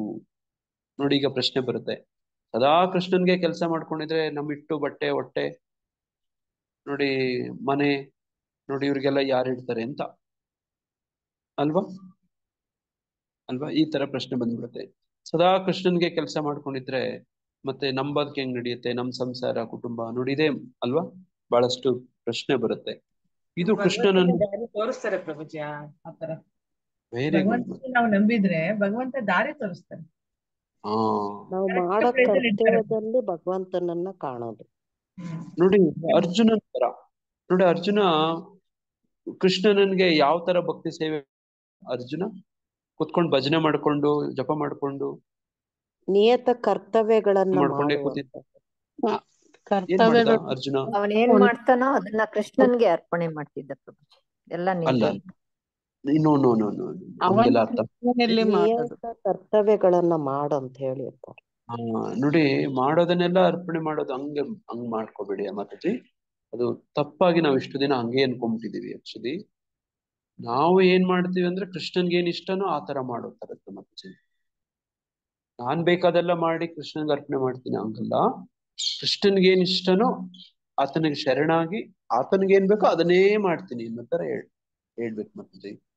ಓಕೆ ಪ್ರಭುಜಿ. ಕೃಷ್ಣನಿಗೆ ಏನ್ ಇಷ್ಟನೋ ಅದನ್ನ ಮಾಡ್ತೀನಿ. ಇದು ಭಕ್ತಿ ಯೋಗ, ಭಕ್ತಿ ಸೇವೆ. ಕೃಷ್ಣನಿಗಾಗಿ ಕೆಲಸ ಮಾಡೋದು. ನಾನು ಕೆಲಸ ಮಾಡಬೇಕಾದ ಕೆಲಸ ಮಾಡಿ ಅದ್ರ ಬಂದದ್ದನ್ನೆಲ್ಲ ಕೃಷ್ಣನಿಗೆ ಅರ್ಪಿಸ್ತೀನಿ ಅನ್ನೋದಲ್ಲ. ನೋಡಿ, ಲೋಕ ಎಲ್ಲ ಹಂಗೆ ತಿಳ್ಕೊಂಡಿದೆ ನೋಡಿ, ಹಂಗೆ ಆ ಥರದ ಅರ್ಥ ಬೇಡ. ಇಲ್ಲಿ ಪ್ರಭುಪಾದರು ಏನ್ ಹೇಳ್ತಿದ್ದಾರೆ ಅಂದ್ರೆ, ಹೀಗೆಂದರೆ ಸದಾ ಕೃಷ್ಣನಿಗಾಗಿ ಕೆಲಸ ಮಾಡೋದು. ನೋಡಿ, ನನಗ್ ಬೇಕಾದೆಲ್ಲ ಕೆಲಸ ಮಾಡಿ ಅದನ್ನ ಕೃಷ್ಣನ್ಗೆ ಅರ್ಪಿಸ್ತೀನಿ ಅನ್ನೋದಲ್ಲ. ನೋಡಿ, ಅಡ್ಗೆ ಮಾಡಿ ಕೃಷ್ಣನ್ಗೆ ಅರ್ಪಿಸೋದಲ್ಲ, ಕೃಷ್ಣನ್ಗಾಗಿ ಅಡ್ಗೆ ಮಾಡಿ. ಇದ್ರಲ್ಲಿ ತುಂಬಾ ವ್ಯತ್ಯಾಸ ಇದೆ ಅಲ್ವಾ. ಕೃಷ್ಣನ್ಗಾಗಿನೇ ಯಾರೋ ಹೇಳ್ತಿದ್ರು ನೋಡಿ, ಒಲೆ ಹೆಚ್ಚು ರಾಧಾರಾಣಿಗೋಸ್ಕರ ಅಡ್ಗೆ ಮಾಡ್ತೀನಿ ಅಂತ ನೆನ್ಸ್ಕೊಂಡು ಒಲೆ ಹೆಚ್ಚು ಅಂತ ರಸವತಿ ಮಾತಾಜಿಯವ್ರು ಹೇಳ್ತಿದ್ರು. ಜ್ಞಾಪಕ ಇದೆಯಾ? ನೋಡಿ, ಅವ್ರ ಮಗನ ಕೈಯಲ್ಲಿ ಅಡ್ಗೆ ಮಾಡಿಸಿದ್ರಂತೆ. ಅಡ್ಗೆ ಮಾಡ್ಸೋಕ್ ಮೊದ್ಲು, ಒಲೆ ಹಚ್ಚಕ್ ಮೊದ್ಲು ಇದು ರಾಧಾರಾಣಿ ಸೇವೆ ಅಂತ ಒಲೆ ಹಚ್ಚು. ನೋಡಿ, ಹಿಂಗೆ ನಮ್ಮ ಸರ್ಕಲ್ ಅಲ್ಲಿ ನಮ್ಮ ಹಿರಿಯ ಭಕ್ತರೆಲ್ಲ ನಮ್ಗೆ ಹಿಂಗೆ ಟ್ರೈನ್ ಅಪ್ ಮಾಡೋದು. ನೀವು ಅದಕ್ಕೆ ಭಕ್ತರ ಸಂಘಕ್ಕೆ ಬರಬೇಕು ಅಂತ ಹೇಳು. ನೋಡಿ, ಅಲ್ಲಿ ಈ ತರ ಎಲ್ಲ ಹೇಳ್ಕೊಡ್ತಾರೆ. ಇದು ತುಂಬಾ ಸೂಕ್ಷ್ಮ ವಿಚಾರ. ನೀವು ಸಂಘಕ್ಕೆ ಬರ್ತಾ ಇದ್ರೆ ಈ ತರ ಸೂಕ್ಷ್ಮ ವಿಚಾರಗಳು ಗೊತ್ತಾಗೋದಿಲ್ಲ. ಅಡುಗೆ ಒಲೆ ಹಚ್ಚೋ ಟೈಮಲ್ಲೇನೆ ಅವರು ಇದು ರಾಧಾರಾಣಿ ಸೇವೆ ಅಂತ ಅವರು ಆ ಸ್ಟವ್ ಹಚ್ತಾರೆ. ನೋಡಿ, ನಾನು ನೋಡಿ ಇದನ್ನೇ ಗಮನಿಸಿದೀನಿ. ನಮ್ಮ ಹಿರಿಯ ಭಕ್ತರೆಲ್ಲ ಹಿಂಗೆ ಅಡುಗೆ ಮಾಡಕ್ ಶುರು ಮಾಡೋದು. ನೋಡಿ, ಅದನ್ನ ರಸವತಿ ಮಾತಾಜಿಯವ್ರು ಚೆನ್ನಾಗಿ ಕಲ್ತ್ಕೊಂಡಿದ್ದಾರೆ. ನೋಡಿ, ಹಂಗೆ ಪ್ರಾರಂಭದಲ್ಲೇನೆ ಈ ತರ ಭಾವ ಮಾಡಿ ಅಡ್ಗೆ ಮಾಡೋ ಪ್ರಾರಂಭದಲ್ಲೇ ಇದು ನಿಮ್ ಸೇವೆ ಅಂತ ಶುರು ಮಾಡೋದು. ಹಂಗೆ ಹೀಗೆಂದರೆ ಸದಾ ಕೃಷ್ಣನಿಗಾಗಿ ಕೆಲಸ ಮಾಡುವುದು ಅಂತ ನೋಡಿ. ಹಂಗೆ ಇದು ಕೃಷ್ಣನನ್ನು ಮಾತ್ರವಲ್ಲ, ರಾಮ ಮತ್ತು ನಾರಾಯಣರಂತೆ ಅವನು ವಿವಿಧ ಸ್ವಾಂಶ ವಿಸ್ತರಣೆಗಳನ್ನು ಒಳಗೊಳ್ಳುತ್ತದೆ. ನೋಡಿ, ಹಂಗೆ ಕೃಷ್ಣ ಅಂದ್ರೆ ಕೃಷ್ಣ ಅಷ್ಟೇ ಅಲ್ಲ, ಆತನ ವಿವಿಧ ಸ್ವಾಂಶ ವಿಸ್ತರಣೆಗಳು. ಕೆಲವರೆಲ್ಲ ರಾಮಚಂದ್ರನ ಭಕ್ತರೇ ಇರ್ತಾರೆ, ಕೆಲವರು ನಾರಾಯಣ ಭಕ್ತರು ಇರ್ತಾರೆ, ಕೆಲವು ನರಸಿಂಹದೇವರ ಭಕ್ತರು ಇರ್ತಾರೆ. ಹಿಂಗೆ ಒಬ್ಬೊಬ್ರು ಕೂಡ ನೋಡಿ, ಇದೆಲ್ಲನೂ ವಿವಿಧ ಸ್ವಾಂಶ ವಿಸ್ತರಣೆಗಳು. ಆತನ ಸ್ವಾಂಶ ವಿಸ್ತರಣೆಗಳು ಅಸಂಖ್ಯಾತ. ಕೃಷ್ಣನ ಯಾವುದೇ ರೂಪದ ಅಥವಾ ಸ್ವಾಂಶ ವಿಸ್ತರಣೆಗಳಲ್ಲಿ ಒಂದರ ಸೇವೆಯಲ್ಲಿ ನಿರತನಾದವನು ದಿವ್ಯ ಸ್ಥಿತಿಯಲ್ಲಿ ಇದ್ದಾನೆ ಎಂದು ಭಾವಿಸಲಾಗುತ್ತದೆ. ನೋಡಿ, ಕೃಷ್ಣ ಪ್ರಜ್ಞೆ ಅಂದ್ರೆ ಬರೀ ಕೃಷ್ಣನ್ಗೆ ಭಕ್ತರಾಗ್ಬೇಕು ಅಂತ ಅಲ್ಲ ಅಂತ ಪ್ರಭುಪಾದರು ಹಲವಾರು ಕಡೆ ಹೇಳ್ತಾರೆ ಅಲ್ವಾ. ನೋಡಿ, ನರಸಿಂಹ ಭಕ್ತ, ನೋಡಿ ನರಸಿಂಹಸ್ವಾಮಿ ಭಕ್ತ, ರಾಮನ ಭಕ್ತ, ನೋಡಿ ನಾರಾಯಣನ ಭಕ್ತ, ಈ ತರದ್ದು ಭಗವಂತನ ಅವತಾರಗಳು. ಹಯಗ್ರೀವ ಸ್ವಾಮಿ ಭಕ್ತರು. ನೋಡಿ, ಪರಕಾಲ ಮಠ ಅಂತ ಮೈಸೂರಲ್ಲಿದೆ ನೋಡಿ, ಅವರು ಹಯಗ್ರೀವ ಸ್ವಾಮಿ ಭಕ್ತರು. ಅಹೋಬಿಲ ಮಠ ನೋಡಿ, ಅವರು ನರಸಿಂಹಸ್ವಾಮಿಯ ನೋಡ ಉಪಾಸಕರು. ನೋಡಿ, ಹಿಂಗೆ ನೋಡಿ ಇನ್ನೊಂದು ಕೆಲವೊಂದು ಮಠಗಳು ನೋಡಿ ತಿರುಪತಿ ವೆಂಕಟರಮಣ ಸ್ವಾಮಿ ಭಕ್ತರು ಅಲ್ವಾ. ನೋಡಿ ಹಿಂಗೆ ಒಬ್ಬೊಬ್ರು ಒಂದೊಂದೊಂದೊಂದು ಅವೆಲ್ಲನೂ ಕೃಷ್ಣ ಪ್ರಜ್ಞೆನೆ ಅಂತ ಪ್ರಭುಪಾದರು ಹೇಳಕ್ ಪ್ರಯತ್ನ ಮಾಡ್ತಿದ್ದಾರೆ. ಅವೆಲ್ಲನೂ ದಿವ್ಯ ಸ್ಥಿತಿಯಲ್ಲಿ ಇದೆ ಅಂತ ನಾವು ಭಾವಿಸ್ಬೇಕು ಅಂತ. ನೋಡಿ ಕೃಷ್ಣ ನೋಡಿ ರಸರಾಜ ನೋಡಿ ಈ ತರದೆಲ್ಲವುಗಳು ಕೂಡ ಬುದ್ಧನು ಕೂಡ ಬೌದ್ಧಾವತಾರ ಅಲ್ವಾ. ಕೃಷ್ಣನ ಎಲ್ಲ ರೂಪಗಳು ಸಂಪೂರ್ಣವಾಗಿ ಆಧ್ಯಾತ್ಮಿಕ ನಿತ್ಯಾನಂದ ಜ್ಞಾನಮಯ ಎನ್ನುವುದನ್ನು ಗಮನಿಸಬೇಕು. ನೋಡಿ ಅದನ್ನೇ ಜ್ಞಾನಾನಂದಮಯಂ ದೇವಂ ನಿರ್ಮಲ ಸ್ಫಟಿಕಾಕೃತಿಂ ಆಧಾರಂ ಸರ್ವ ವಿದ್ಯಾನಾಂ ಹಯಗ್ರೀವಂ ಉಪಾಸ್ಮಹೇ. ನೋಡಿ ಹಂಗೆ ಅಲ್ವಾ, ಎಲ್ಲವೂ ನಿತ್ಯಾನಂದ ಜ್ಞಾನಮಯ ಆಧ್ಯಾತ್ಮಿಕ ನೋಡಿ ಅನ್ನುವಂಥದ್ದು. ಇಂತಹ ದೇವೋತ್ತಮ ಪುರುಷರು ಸರ್ವಶಕ್ತರು, ಸರ್ವಜ್ಞರು, ಅವರಿಗೆ ಎಲ್ಲ ದಿವ್ಯ ಗುಣಗಳಿವೆ. ಐಹಿಕ ಪ್ರಕೃತಿ ಗುಣಗಳನ್ನು ಗೆಲ್ಲುವುದು ಬಹು ಕಷ್ಟ. ದೃಢ ಸಂಕಲ್ಪ ಮಾಡಿ ಕೃಷ್ಣನ ಅಥವಾ ಅವನ ಸ್ವಾಂಶ ವಿಸ್ತರಣೆಗಳ ಸೇವೆಯಲ್ಲಿ ಒಬ್ಬನು ತೊಡಗಿದರೆ ಪ್ರಕೃತಿ ಗುಣಗಳನ್ನು ಸುಲಭವಾಗಿ ದಾಟಬಹುದು. ನೋಡಿ ಯಾವ್ದಾದ್ರೂ ಈ ತರ ಭಗವಂತನ ಸ್ವಾಂಶ ವಿಸ್ತರಣೆಗಳಿದಾವಲ್ಲ ನೋಡಿ, ಅದನ್ನ ಬೇಕಾದ್ರೆ ನಾವು ನೋಡಿ ಉಪಾಸನೆ ಭಕ್ತಿ ಸೇವೆ ಹಂಗೇ ಮಾಡ್ಕೊಂಡು ನೋಡಿ ದಿವ್ಯ ಸ್ಥಿತಿ ತಲುಪಬಹುದು, ಪ್ರಕೃತಿ ಗುಣಗಳನ್ನ ಮೀರ್ಬೋದು. ಯಾಕೆ ನೋಡಿ ನೋಡಿ ಹಂಗೆ ಪ್ರಕೃತಿ ಗುಣಗಳನ್ನು ಮೀರೋಕೆ ಅಂತ ನಾವೇನು ಪ್ರಯತ್ನ ಹಂಗಲ್ಲ. ಭಕ್ತಿ ಸೇವೆ ಮಾಡಿದ್ರೆ ಅದು ಮೀರೋಗುತ್ತೆ, ಸಹಜವಾಗಿ ಬಿಟ್ಟು ಹೋಗುತ್ತೆ. ನೋಡಿ ಈ ತರದ್ದು ನಾವು ಬದುಕಲ್ಲಿ ಎಷ್ಟೊಂದು ಕಾಣ್ಬಹುದು ಅಲ್ವಾ. ಅದಕ್ಕೆ ಅಂತ ನಾವು ತೊಡಗ್ಬೇಕಾಗಿಲ್ಲ. ನೋಡಿ ಹಂಗೆ ಇದನ್ನು ಆಗಲೇ 7ನೇ ಅಧ್ಯಾಯದಲ್ಲಿ ವಿವರಿಸಿದೆ. ಕೃಷ್ಣನಿಗೆ ಶರಣಾಗತನಾದವನು ಕೂಡಲೇ ಐಹಿಕ ಪ್ರಕೃತಿಯ ಗುಣಗಳ ಪ್ರಭಾವಕ್ಕೆ ಅತೀತನಾಗುತ್ತಾನೆ. ಕೃಷ್ಣ ಪ್ರಜ್ಞೆಯಲ್ಲಿ ಅಥವಾ ಭಕ್ತಿ ಸೇವೆಯಲ್ಲಿ ಇರುವುದೆಂದರೆ ಕೃಷ್ಣನೊಡನೆ ಸಮಾನತೆಯನ್ನು ಸಾಧಿಸುವುದು ಎಂದು ಅರ್ಥ. ಕೃಷ್ಣನೊಂದಿಗೆ ಸಮಾನತೆ ಸಾಧಿಸೋದ? ಅಯ್ಯೋ, ನೀವು ನೋಡಿರ್ತೀರಿ ಈ ಗೋಪ ಬಾಲಕರು ಏನ್ ಮಾಡ್ತಾರೆ, ಕೃಷ್ಣನ್ ಜೊತೆ ಆಟ ಆಡ್ತಿದ್ದಂತ ಗೋಪ ಬಾಲಕರು ಕೃಷ್ಣನನ್ನೇ ಹಿಡ್ಕೊಂಡು ಹೊಡೆದಾಕ್ಬಿಡ್ತಾರೆ. ಹೊಡಿತಾರೆ ಪ್ರಭು, ನೋಡಿ ಅವ್ರು ಕೃಷ್ಣನ್ ಜೊತೆಗೆ ಯುದ್ಧ ಮಾಡ್ತಾರೆ, ಕೆಳಗಾಕ್ಬಿಟ್ಟು ಕೃಷ್ಣನನ್ನೇ ಮೇಲ್ಗಡೆ ಗುದ್ದಿ ಹೊಡಿತಾರೆ. ನೋಡಿ ಎಲ್ಲ ಕೃಷ್ಣ ಯಾವ ಮಟ್ಟಕ್ಕೆ ಅಂದ್ರೆ ನೋಡಿ ಆಳುತ್ತಾ ಅವ್ರ ಅಮ್ಮನಿಗೆ ದೂರ ಹಿಡ್ಕೊಂಬತ್ತಾನೆ ನೋಡಿ ಅಲ್ವಾ. ನೋಡಿ ಕೃಷ್ಣನ್ ಜೊತೆ ಆಟ ಆಡ್ಬೇಕು ಅಂದ್ರೆ ಕೃಷ್ಣನ್ ಸಮಾನರಾಗಿರ್ಬೇಕಲ್ವಾ, ಕೃಷ್ಣನ್ ಜೊತೆಗೆ ಇರುವಂತವ್ರು ಆಗ್ಬೇಕಲ್ವಾ. ನೋಡಿ ಹೌದು ಸುಮ್ನೆ ಹಿಂಗೆ ನೋಡಿ ಕೃಷ್ಣನ್ ಜೊತೆ ಆಟ ಆಡ್ಬೇಕು, ಕೃಷ್ಣನ್ ಜೊತೆ ನೋಡಿ ಇವೆಲ್ಲ ಮಾಡ್ಬೇಕು ಅಂತಂದ್ರೆ ಸಮಾನ ಆಗಿರ್ಬೇಕು. ನೋಡಿ ಇಲ್ದೇ ಇದ್ರೆ ಸುಮ್ನೆ ನೋಡಿ ಆಗೋದಿಲ್ಲ, ಸಮಾನತೆ ಬೇಕು. ನೋಡಿ ಕೃಷ್ಣನ ಈ ಗುಣಗಳನ್ನ ಬೆಳೆಸ್ಕೊಳ್ಬೇಕು ನಾವು. ಕೃಷ್ಣನ ಭಕ್ತಿ ಮಾಡಿದ್ರೆ ಸಾಕು, ಅದು ಏನ್ ಬೇಕೋ ಎಲ್ಲ ಬರುತ್ತೆ ಮಾತಾಜಿ. ಏನ್ ಬೇಕೋ ಎಲ್ಲ ಯೋಗ್ಯತೆಗಳು ಏನದು ನೋಡಿ, ನೀವು 5 ತರದ ಮೋಕ್ಷಗಳನ್ನ ಓದಿರ್ತೀರಿ. ಸಾಲೋಕ್ಯ, ಸಾಮೀಪ್ಯ, ಸಾಷ್ಟಿ, ಸಾಷ್ಟಿ, ಸಾಯುಜ್ಯ, ಅದು ಸಾಷ್ಟಿ. ಸಾಯುಜ್ಯ. 5ನೇದು ಸಾಯುಜ್ಯ. ನೋಡಿ ಕೃಷ್ಣನ ಲೋಕದಲ್ಲೇ ವಾಸ ಮಾಡೋದು.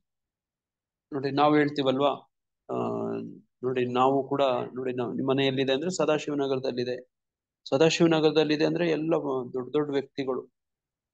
ನೋಡಿ ಅಷ್ಟು ಹೇಳಿದ್ರೆ ಸಾಕು, ನೋಡಿ ಅರ್ಥ ಆಗುತ್ತೆ. ನಾವು ನೋಡಿ ಈ ಮಿನಿಸ್ಟರ್ಗಳೆಲ್ಲ ಹೆಸರುಗಳೆಲ್ಲ ಹೇಳೋದು, ಅವರೆಲ್ಲ ಅಕ್ಕಪಕ್ಕದ ಮನೆಯವರು ಅಂದ್ರೆ ಅರ್ಥ ಆಗೋಯ್ತು ನಿಮ್ಗೆ. ಅರ್ಥ ಆಗೋಯ್ತಾ? ಅದೇ ಸ್ಟೇಟಸ್ ಅಂತ ಸದಾಶಿವನಗರ, ಅದನ್ನೇ ಸಾಲೋಕ್ಯ ಅಂತ ಹೇಳೋದು. ಸಾಲೋಕ್ಯ, ಸಾರೂಪ್ಯ, ಕೃಷ್ಣ ಹೆಂಗಿರ್ತಾನೆ ರೂಪ ಇರ್ತಾನೆ ಅದೇ ರೂಪ ನೋಡಿ. ಆಮೇಲೆ ಸಾಮೀಪ್ಯ, ಕೃಷ್ಣನ ಅಕ್ಕಪಕ್ಕ ಜೊತೆಲೇ ಇದ್ದು ನೋಡಿ. ಕೆಲವ್ರನ್ನೆಲ್ಲ ನೋಡ್ತೀರಿ, ಚೀಫ್ ಮಿನಿಸ್ಟರ್ ಅಕ್ಕಪಕ್ಕ ಸುತ್ತನೇ ಇರ್ತಾರೆ, ಪ್ರೈಮ್ ಮಿನಿಸ್ಟರ್ ಜೊತೆಗೇ ಇರ್ತಾರೆ, ಕೆಲವ್ರು ನೋಡಿರ್ತೀರಾ, ಚೀಫ್ ಮಿನಿಸ್ಟರ್ ಜೊತೆಗೇ ಇರ್ತಾರೆ ಕೆಲವರೆಲ್ಲ ನೋಡಿ.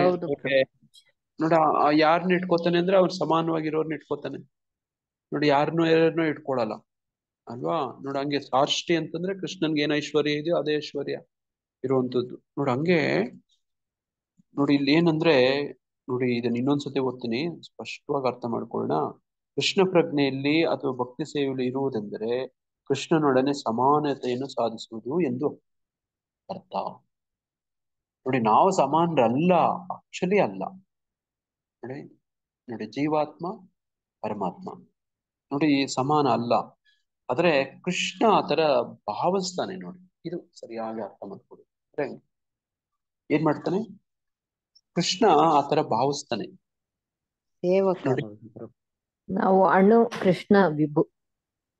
ನೋಡಿ ಇದು ನಮ್ಮ ದೃಷ್ಟಿಯಿಂದ, ಆದ್ರೆ ಕೃಷ್ಣನ ದೃಷ್ಟಿಯಿಂದ ಹೆಂಗಂದ್ರೆ ಮಮ ಸಮ ಅಂತ ಭಾವಿಸ್ತಾನೆ ನೋಡಿ. ಅದನ್ನೇ ದೀಕ್ಷಾ ಕಾಲೇ ಭಕ್ತ ಕರೆ ಆತ್ಮ ಸಮರ್ಪಣ್ ಈ ಶ್ಲೋಕದಲ್ಲಿ ನೋಡಿ ಓದಿದ್ವಲ್ಲ. ಆತರ ಕೃಷ್ಣ ನಮ್ಮನ್ನ ಸಮ ಅಂತ ಸ್ವೀಕರಿಸ್ತಾನೆ. ಆ ಸ್ವೀಕರಿಸಿದವಾಗ್ಲೇನೆ ಅವನು ಈ ಬಾಲ್ಯ ಲೀಲೆಗಳ ಆಟನೋ ನೋಡಿ. ಈ ನೋಡಿ ಅರ್ಜುನ ಕೃಷ್ಣ ಒಂದೇ ಹಾಸಿಗೆ ಮೇಲೆ ಮಲ್ಕೋತಿದ್ರಂತೆ ನೋಡಿ. ಈ ನೋಡಿ ಅರ್ಜುನ ಕೃಷ್ಣನನ್ನು ಏನಂತ ಸಂಬೋಧಿಸ್ತಿದ್ದ? ಏ ಯಾದವ ನೋಡಿ, ಏನಂತಾನೆ? ಏ ಕೃಷ್ಣ ನೋಡಿ. ಈ ತರದ ಮಧುಸೂದನ ಹೀಗೆ. ನೋಡಿ ಈ ತರ ಸ್ನೇಹಿತನಾಗಿ ಇವೆಲ್ಲ ಹೇಳಿ ನೋಡಿ ಮಾತಾಡ್ತಾನೆ ಅಲ್ವಾ, ಸಮ ಅಂತ. ತಾನು ನಿತ್ಯ ಜ್ಞಾನಾನಂದನು, ಚಿನ್ನದ ಕಣಗಳು ಚಿನ್ನದ ಗಣಿಯ ಅಂಶಗಳಾಗಿರುವಂತೆ ಜೀವಗಳು ತನ್ನ ವಿಭಿನ್ನ ಅಂಶಗಳು ಎಂದು ಪ್ರಭು ಹೇಳುತ್ತಾನೆ. ಹೀಗೆ ಬಂಗಾರದ ಕಣಗಳು ಗುಣದಲ್ಲಿ ಚಿನ್ನದ ಗಣಿಗೆ ಸಮವೋ ಹಾಗೆಯೇ ಜೀವ ತನ್ನ ದಿವ್ಯ ಸ್ಥಿತಿಯಲ್ಲಿ ಬಂಗಾರದ ಗಣಿಯಂತಿರುವ ಕೃಷ್ಣನಿಗೆ ಗುಣದಲ್ಲಿ ಸಮಾನನಾಗ್ತಾನೆ ನೋಡಿ. ಈ ತತ್ವವನ್ನ ನಾವು ಚೆನ್ನಾಗಿ ಅರ್ಥ ಮಾಡ್ಕೋಬೇಕು ನೋಡಿ. ಇದನ್ನ ಬೇರೆ ಬೇರೆ ತರ ಪ್ರಭುಪಾದರು 3 ಹೋಲಿಕೆಗಳನ್ನು ಕೊಟ್ಟು ಹೇಳ್ತಾರೆ. ಒಂದು ಚಿನ್ನದ ಗಟ್ಟಿ. ಚಿನ್ನದ ಗಟ್ಟಿಯನ್ನ ಒಂದು ಸ್ವಲ್ಪ ಅಣು ಕಣ ನೋಡಿ, ಒಂದು ಕೆಲವು ಗ್ರಾಮ್ಗಳು ನೋಡಿ. 100 kg ಚಿನ್ನ ಇರುತ್ತೆ, ಅದರಲ್ಲಿ 100 kg ಚಿನ್ನಕ್ಕೆ ಚಿನ್ನದ ಗುಣಗಳಿರುತ್ತೆ. ಅದ್ರಲ್ಲಿ 1 ಗ್ರಾಮ್ 5 ಗ್ರಾಮ್ನ ಎತ್ಕೊಂಡು ಅದನ್ನ ಪರಿಶೀಲನೆ ಮಾಡಿದ್ರೆ ಅದಕ್ಕೂ ಚಿನ್ನದ ಗುಣಗಳೇ ಇರುತ್ತಾ? ಅದು ಸೇಮೇ ಇರುತ್ತೆ ಪ್ರಭುಜಿ. ಕಮ್ಮಿ ಇರುತ್ತೆ. ಆದ್ರೆ ಗುಣದಲ್ಲಿ ಸಮಾನ ಇರುತ್ತೆ ನೋಡಿ. ಇದು ಚಿನ್ನ ಅಂದ್ರೆ ಚಿನ್ನನೇ, ಚಿನ್ನ ಅಂದ್ರೆ ಚಿನ್ನನೇ. ಒಂಚೂರು ಕಡಿಮೆ ನೋಡಿ ಇರುತ್ತೆ ಪ್ರಭು. ಪ್ರಮಾಣದಲ್ಲಿ ಕಡಿಮೆ ಇರುತ್ತೆ ನೋಡಿ. ಅದನ್ನೇ ಅಣು ವಿಭು ಅಂತ ಇಲ್ಲಿ ಹೇಳ್ತಿರೋದು ನೋಡಿ. ಆದ್ರೆ ಗುಣದಲ್ಲಿ ಸಮಾನ ಇರುತ್ತೆ. ಸೇಮ್ ಅದೇ ತರನೇ ಸಮುದ್ರದ ನೀರು ಕೂಡ ನೋಡಿ. ಒಂದು ಬಿಂದು ಹನಿ ಸಮುದ್ರದ ಏನೆಲ್ಲ ಗುಣಗಳಿರುತ್ತೋ, ರುಚಿ ಆಗ್ಲಿ ಅದೆಲ್ಲ ಅದೇ ತರ ಇರುತ್ತೆ. ಆದ್ರೆ ಪ್ರಮಾಣದಲ್ಲಿ ಅಷ್ಟೊಂದು ಆ ತರ ಇರೋದಿಲ್ಲ. ಅದೇ ತರನೇ ಬೆಂಕಿ ಕಿಡಿ ಕೂಡ ಹೇಳ್ತಾರೆ ಅಲ್ವಾ ನೋಡಿ. ಈ ತರ 3 ಹೋಲಿಕೆಗಳು ಕೊಡ್ತಾರೆ ಪ್ರಭುಪಾದರು ನೋಡಿ. ಆ ತರ ಅರ್ಥ ಮಾಡ್ಕೊಳಕ್ ಪ್ರಯತ್ನ ಪಡೋಣ ಈ ತತ್ವವನ್ನ ನೋಡಿ. ಯಾವತ್ತೂ ನಾವು ಕೃಷ್ಣನ ಆಗ್ಬಿಡಕ್ ಸಾಧ್ಯ ಇಲ್ಲ. ಕೃಷ್ಣ ಏನೋ ನಮ್ಮನ್ನ ಸಮಾನವಾಗಿ ನಮ್ಮನ್ನ ಕಾಣ್ತಾನೆ, ಆದ್ರೆ ನಾವು ಸಮಾನ ಅಲ್ಲ. ಗುಣಾತ್ಮಕವಾಗಿ ನೋಡಿದ್ರೆ ನೋಡಿ ಈ ತರ ಕೆಲವು ಸಮಾನತೆಗಳು ಕಾಣ್ತವೆ. ವ್ಯಕ್ತಿತ್ವದಲ್ಲಿನ ವ್ಯತ್ಯಾಸವು ಮುಂದುವರಿಯುತ್ತದೆ. ಇಲ್ಲವಾದರೆ ಭಕ್ತಿಯೋಗದ ಪ್ರಶ್ನೆಯೇ ಇರುವುದಿಲ್ಲ ನೋಡಿ. ಇವ್ರು ಏನ್ ಮಾಡ್ತಾರೆ, ಬೇರೆ ಅದ್ವೈತಿಗಳು ನಿರಾಕಾರ ನೋಡಿ, ಅವ್ರು ಏನ್ ಹೇಳ್ತಾರೆ ಅಂದ್ರೆ ನೋಡಿ, ಅದ್ರಲ್ಲಿ ಲೀನ ಆಗ್ಬಿಡ್ತೀವಿ, ಬ್ರಹ್ಮನಲ್ಲಿ ಲೀನ ಆಗ್ಬಿಡ್ತೀವಿ, ಆತ್ಮದ ಅಸ್ತಿತ್ವವನ್ನ ಕಳ್ಕೊಂಡ್ಬಿಡ್ತೀವಿ ನೋಡಿ. ಅವ್ರು ಇಡೀ ಸಾರಾಂಶ ತತ್ವ ಅವ್ರು ಭಗವದ್ಗೀತೆ ಯಾವ ತರ ಅರ್ಥ ಮಾಡ್ಕೊಳಕ್ ಹೋಗ್ತಾರೆ ಅಂದ್ರೆ ಈ ತರ ಅರ್ಥ ಮಾಡ್ಕೊಳಕ್ ಹೋಗ್ತಾರೆ ನೋಡಿ. ನಿರಾಕಾರ ನಿರ್ಗುಣ ಅದ್ವೈತ ನೋಡಿ, ವ್ಯತ್ಯಾಸ ಇಲ್ಲ ಅದ್ವೈತ, ನಾನು ಬ್ರಹ್ಮನೇ ಅಹಂ ಬ್ರಹ್ಮಾಸ್ಮಿ ನೋಡಿ. ಈ ತರ ಹೇಳಕ್ ಹೋಗ್ತಾರೆ. ಆದ್ರೆ ಅದು ಹಂಗಲ್ಲ ನೋಡಿ. ವ್ಯಕ್ತಿತ್ವದಲ್ಲಿನ ವ್ಯತ್ಯಾಸವು ಮುಂದುವರಿಯುತ್ತೆ ಅನ್ನೋದು ವಿಷಯ ನೋಡಿ. ಹಿಂಗೆ ವ್ಯಕ್ತಿತ್ವದಲ್ಲಿ ವ್ಯತ್ಯಾಸ ಇದ್ರೇನೆ ಭಕ್ತಿ ಸೇವೆ ಮಾಡಕ್ ಆಗೋದು. ಯಾರಾದ್ರೂ ರಿಪೀಟ್ ಮಾಡಿ ನಾನು ಹೇಳಿದ್ದು. ವ್ಯಕ್ತಿತ್ವದಲ್ಲಿರೋ ವ್ಯತ್ಯಾಸ ಮುಂದುವರೆದ್ರೇನೆ ಅರ್ಥ ಆಗೋದು ಪ್ರಭು. ಭಗವಂತನಿಗೂ ನಮಗೂ ವ್ಯತ್ಯಾಸ ಇದೆ ಅಂತ ತಿಳ್ಕೊಳ್ಬೇಕು. ಓಕೆ, ಇನ್ನೂ ಸಮಾಧಾನ ಆಗ್ಲಿಲ್ಲ ನನಗೆ. ನಾನೇನ್ ಹೇಳ್ದೆ? ಯಾರಾದ್ರೂ ಅರ್ಥವಾದವ್ರು ಹೇಳ್ತೀರಾ? ಅಂದ್ರೆ ಗುಣದಲ್ಲಿ ಒಂದು ಪ್ರಮಾಣದಲ್ಲಿ ಬೇರೆ ಬೇರೆ ಆಗಿದ್ರೇನೆ ನಾವು ಭಕ್ತಿ ಸೇವೆ ಮಾಡೋದಕ್ಕಾಗುತ್ತೆ.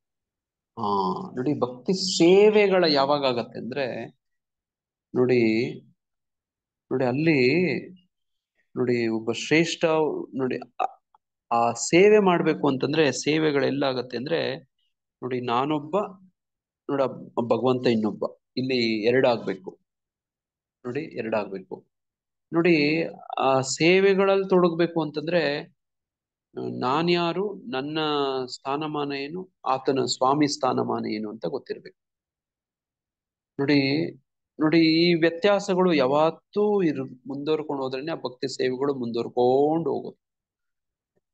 ನಾನು ದೇವ್ರಾಗ್ಬಿಟ್ಟೆ ನನಗೂ ಪೂಜೆ ಮಾಡ್ರಿ ನೀವೆಲ್ಲರೂ ಅಂದ್ರೆ ನೋಡಿ ಅದು ಅಲ್ಲಿ ಭಕ್ತಿ ಸೇವೆಗಳು ಇರೋದಿಲ್ಲ.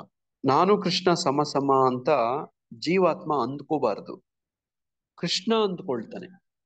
ನೋಡಿ, ಆ ಭಕ್ತಿ ಸೇವೆಗಳು ನಮ್ಮ ವಿಶೇಷವಾಗಿ ಭಕ್ತಿ ಪರಂಪರೆಯಲ್ಲಿ ನಮ್ಮ ಪೂರ್ವಾಚಾರ್ಯರು, ನಮ್ಮ ಎಲ್ಲ ಆಚಾರ್ಯರು, ಅದು ಮಧ್ವಾಚಾರ್ಯರು, ರಾಮಾನುಜಾಚಾರ್ಯರು, ನೋಡಿ ನಮ್ಮ ಗೌಡಿಯ ಪರಂಪರೆಯ ಆಚಾರ್ಯರು, ನೋಡಿ ಈ ಅಂಶವನ್ನ ತುಂಬಾ ಒತ್ತು ಕೊಟ್ಟು ಹೇಳ್ತಾರೆ. ಬೇರೆಯವ್ರಿಗೂ ನಮಗೂ ಇದೇ ತುಂಬಾ ವ್ಯತ್ಯಾಸ ಅಂದ್ರೆ ಇದೇನೆ. ಏನದು ಅಂದ್ರೆ ನಾ ನೋಡಿ ಅದ್ರಲ್ಲಿ ಲೀನ ಆಗ್ಬಿಡಲ್ಲ, ನೋಡಿ ಅಸ್ತಿತ್ವವನ್ನ ಕಳ್ಕೊಂಡ್ಬಿಡೋದಿಲ್ಲ. ನೋಡಿ ಪ್ರಭುವಿನ ಸ್ಥಾನಮಾನ ಅದೆಲ್ಲ ಗೊತ್ತೇ ಇರುತ್ತೆ, ಯಾವಾಗ್ಲೂ ಗೊತ್ತಿರುತ್ತೆ. ನೋಡಿ ಯಾವಾಗ್ಲೂ ನಿರಂತರ ಸೇವೆಯಲ್ಲಿ ತೊಡಗಿರ್ತಾರೆ.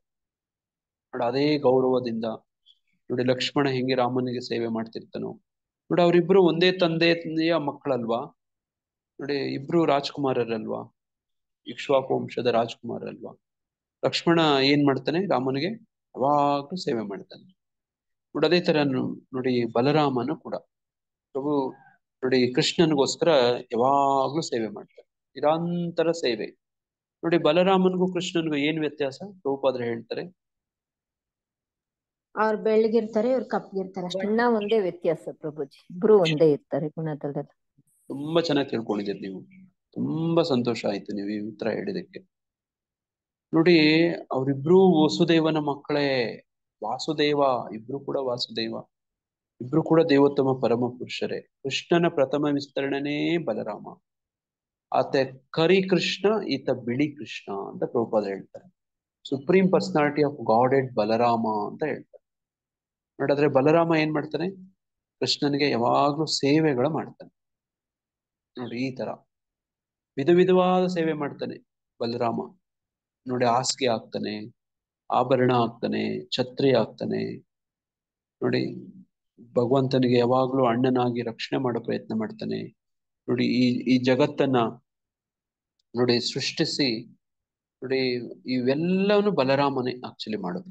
ಕೃಷ್ಣ ಏನು ಮಾಡಲ್ಲ, is the supreme enjoyer. Balarama is the supreme servant. ನೋಡಿ ನೋಡಿ ಹಂಗೆ ಲಕ್ಷ್ಮಣನು ಹಂಗೇನೆ, ಬಲರಾಮನು ಹಂಗೇನೆ. ನೋಡಿ ಹಂಗೆ ಅವ್ರಿಗೆ ವ್ಯತ್ಯಾಸ ಗೊತ್ತಿರುತ್ತೆ. ನೋಡಿ ಈತ ಯಾರು ಏನು ಅಂತ ಗೊತ್ತಿರುತ್ತೆ. ಅವರಿಬ್ರು ಒಂದೇ. ನೋಡಿ ಸೇವಕ ಭಗವಾನ್ ಅಂತ ಹೇಳ್ತಾರೆ, ಸೇವಕ ಭಗವಾನ್. ನೋಡಿ ಹಂಗೆ ಗುರುಗಳು ಹಂಗೇನೆ. ನೋಡಿ ನಾನು ಕೃಷ್ಣ ಸಮಾನು, ಸಮಾನೇ ಆದ್ರೆ ಸೇವಕ, ಸೇವಕ ಭಗವಾನ್ ಅಂತ. ನೋಡಿ ಹಂಗೆ ಇನ್ನ ನಾವೆಲ್ಲರೂ ಇದೀರಲ್ವಾ, ನೋಡಿ ನಾವ್ ಇನ್ನ ಹೆಂಗಿರ್ಬೇಕು. ನೋಡಿ ಈ ತರ ಬಲರಾಮ ನಮ್ಗೆ ಹೇಳ್ಕೊಡ್ತಾನೆ, ನೋಡಿ ಲಕ್ಷ್ಮಣ ದೇವ ಹೇಳ್ಕೊಡ್ತಾನೆ. ನೋಡಿ ಅದನ್ನ ಇಲ್ಲಿ ಹೇಳ್ತಿದ್ರೆ ಹೇಗೆ, ನೋಡಿ ಇಲ್ಲಿ ಹೇಳ್ತಾರೆ, ಹೇಗೆ ಬಂಗಾರದ ಕಣಗಳು ಗುಣದಲ್ಲಿ ಚಿನ್ನದ ಗಣಿಗೆ ಸಮವೋ ಹಾಗೆಯೇ ಜೀವಿಯು ತನ್ನ ಸ್ಥಿತಿಯಲ್ಲಿ ಬಂಗಾರದ ಗಣಿಯಂತಿರುವ ಕೃಷ್ಣನಿಗೆ ಗುಣದಲ್ಲಿ ಸಮಾನನಾಗುತ್ತಾನೆ. ವ್ಯಕ್ತಿತ್ವದಲ್ಲಿನ ವ್ಯತ್ಯಾಸ ಮುಂದುವರಿಯುತ್ತದೆ. ನೋಡಿ ವ್ಯಕ್ತಿತ್ವದಲ್ಲಿರೋ ವ್ಯತ್ಯಾಸ ಕೃಷ್ಣ ಬಲರಾಮಿಗೆ ಮುಂದುವರಿಯುತ್ತಾ, ಮುಂದುವರಿಯಲ್ವಾ? ಮುಂದುವರಿಯುತ್ತೆ. ರಾಮ ಲಕ್ಷ್ಮಣ ವ್ಯಕ್ತಿತ್ವದಲ್ಲಿ ವ್ಯತ್ಯಾಸ ಮುಂದುವರಿಯುತ್ತಾ, ಮುಂದುವರಿಯಲ್ವಾ? ಮುಂದುವರಿಯುತ್ತೆ ಮುಂದುವರಿಯುತ್ತೆ. ಅಲ್ವಾ? ಅದೇ ತರನೇ ನಮಗೂ ಕೃಷ್ಣನಿಗೂ ನೋಡಿ ಭಗವದ್ಧಾಮದಲ್ಲಿ ಒಂದು ಸಂಬಂಧ ಇದೆ ಪ್ರಭುಜಿ, ಮಾತಾಜಿ.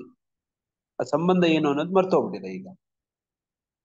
ಈ ಸಂಬಂಧವನ್ನ ಪುನಃ ತಿಳ್ಕೊಳ್ಳೋದೇ ಸ್ವರೂಪ ಸಿದ್ಧಿ ಅಂತ ಹೇಳೋದು. ನೋಡಿ ನಮ್ಮ ಜೀವನದ ಉದ್ದೇಶ ಏನು ಅಂದ್ರೆ ಆ ಸ್ವರೂಪ ಸಿದ್ಧಿಯನ್ನ ತಿಳ್ಕೊಳ್ಳೋದು, ವಾಪಸ್ ಆ ಸಂಬಂಧದಲ್ಲಿ ತೊಡಗೋದು. ಯಾರಾದ್ರೂ ಪುನರುಚ್ಚರಿಸ್ತೀರಾ? ರಿಪೀಟ್ ಸ್ವರೂಪ ಮಾಡ್ತೀರಾ? ಸಿದ್ಧಿ ಅಂದ್ರೆ ನಮಗೂ ಭಗವಂತನಿಗೂ ಇರೋ ಸಂಬಂಧ ಏನು ಅಂತ ತಿಳ್ಕೊಂಡು ವಾಪಸ್ ಭಗವದ್ಧಾಮಕ್ಕೆ ಹೋಗೋದು. ಹಾ, ಅದೇ ಒಂದು ಸ್ಥಿತಿಯಲ್ಲಿ ಮುಂದುವರಿಯೋದು. ನೋಡಿ ಇದು ಸ್ವರೂಪ ಸಿದ್ಧಿ. ವ್ಯಕ್ತಿತ್ವದಲ್ಲಿನ ವ್ಯತ್ಯಾಸ ಮುಂದುವರಿಯುತ್ತದೆ. ಆ ಸಂಬಂಧ ಇರುತ್ತೆ, ಆ ಸಂಬಂಧವನ್ನ ತಿಳ್ಕೊಂಡು ಆ ಸಂಬಂಧದ ಪ್ರಕಾರ ಮುಂದೆ ನಡ್ಕೊಂಡು ಹೋಗೋದು.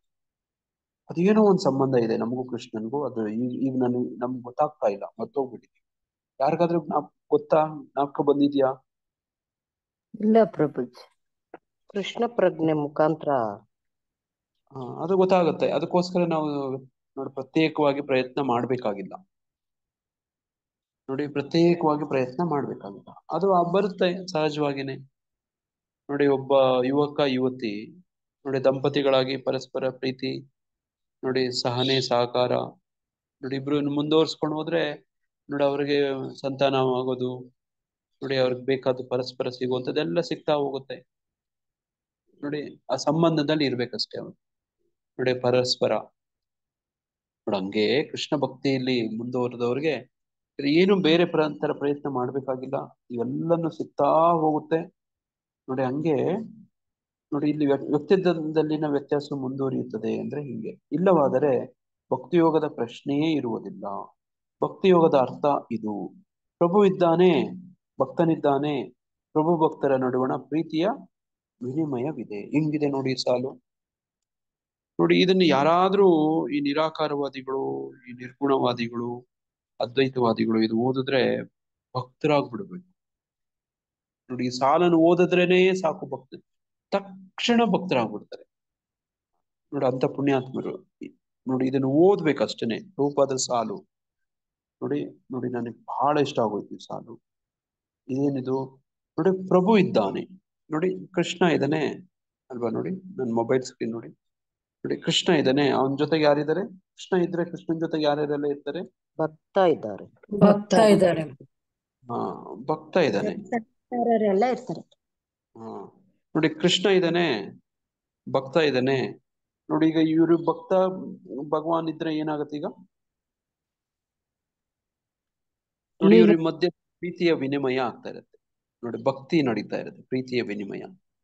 ನೋಡಿ ಇದು ಸಂಬಂಧ. ನೋಡಿ ಹಂಗೇ ಮುಂದುವರಿಯುತ್ತೆ ಅಲ್ವಾ. ಈ ಭಕ್ತ ಹೋಗಿ ಕೃಷ್ಣನಲ್ಲಿ ಲೀನ ಆಗ್ಬಿಡ್ತಾನ? ಇದು ಎಷ್ಟು ಆಗಲ್ಲ ಪ್ರಭು, ಆಗಲ್ಲ ಪ್ರಭು ಅಲ್ವಾ.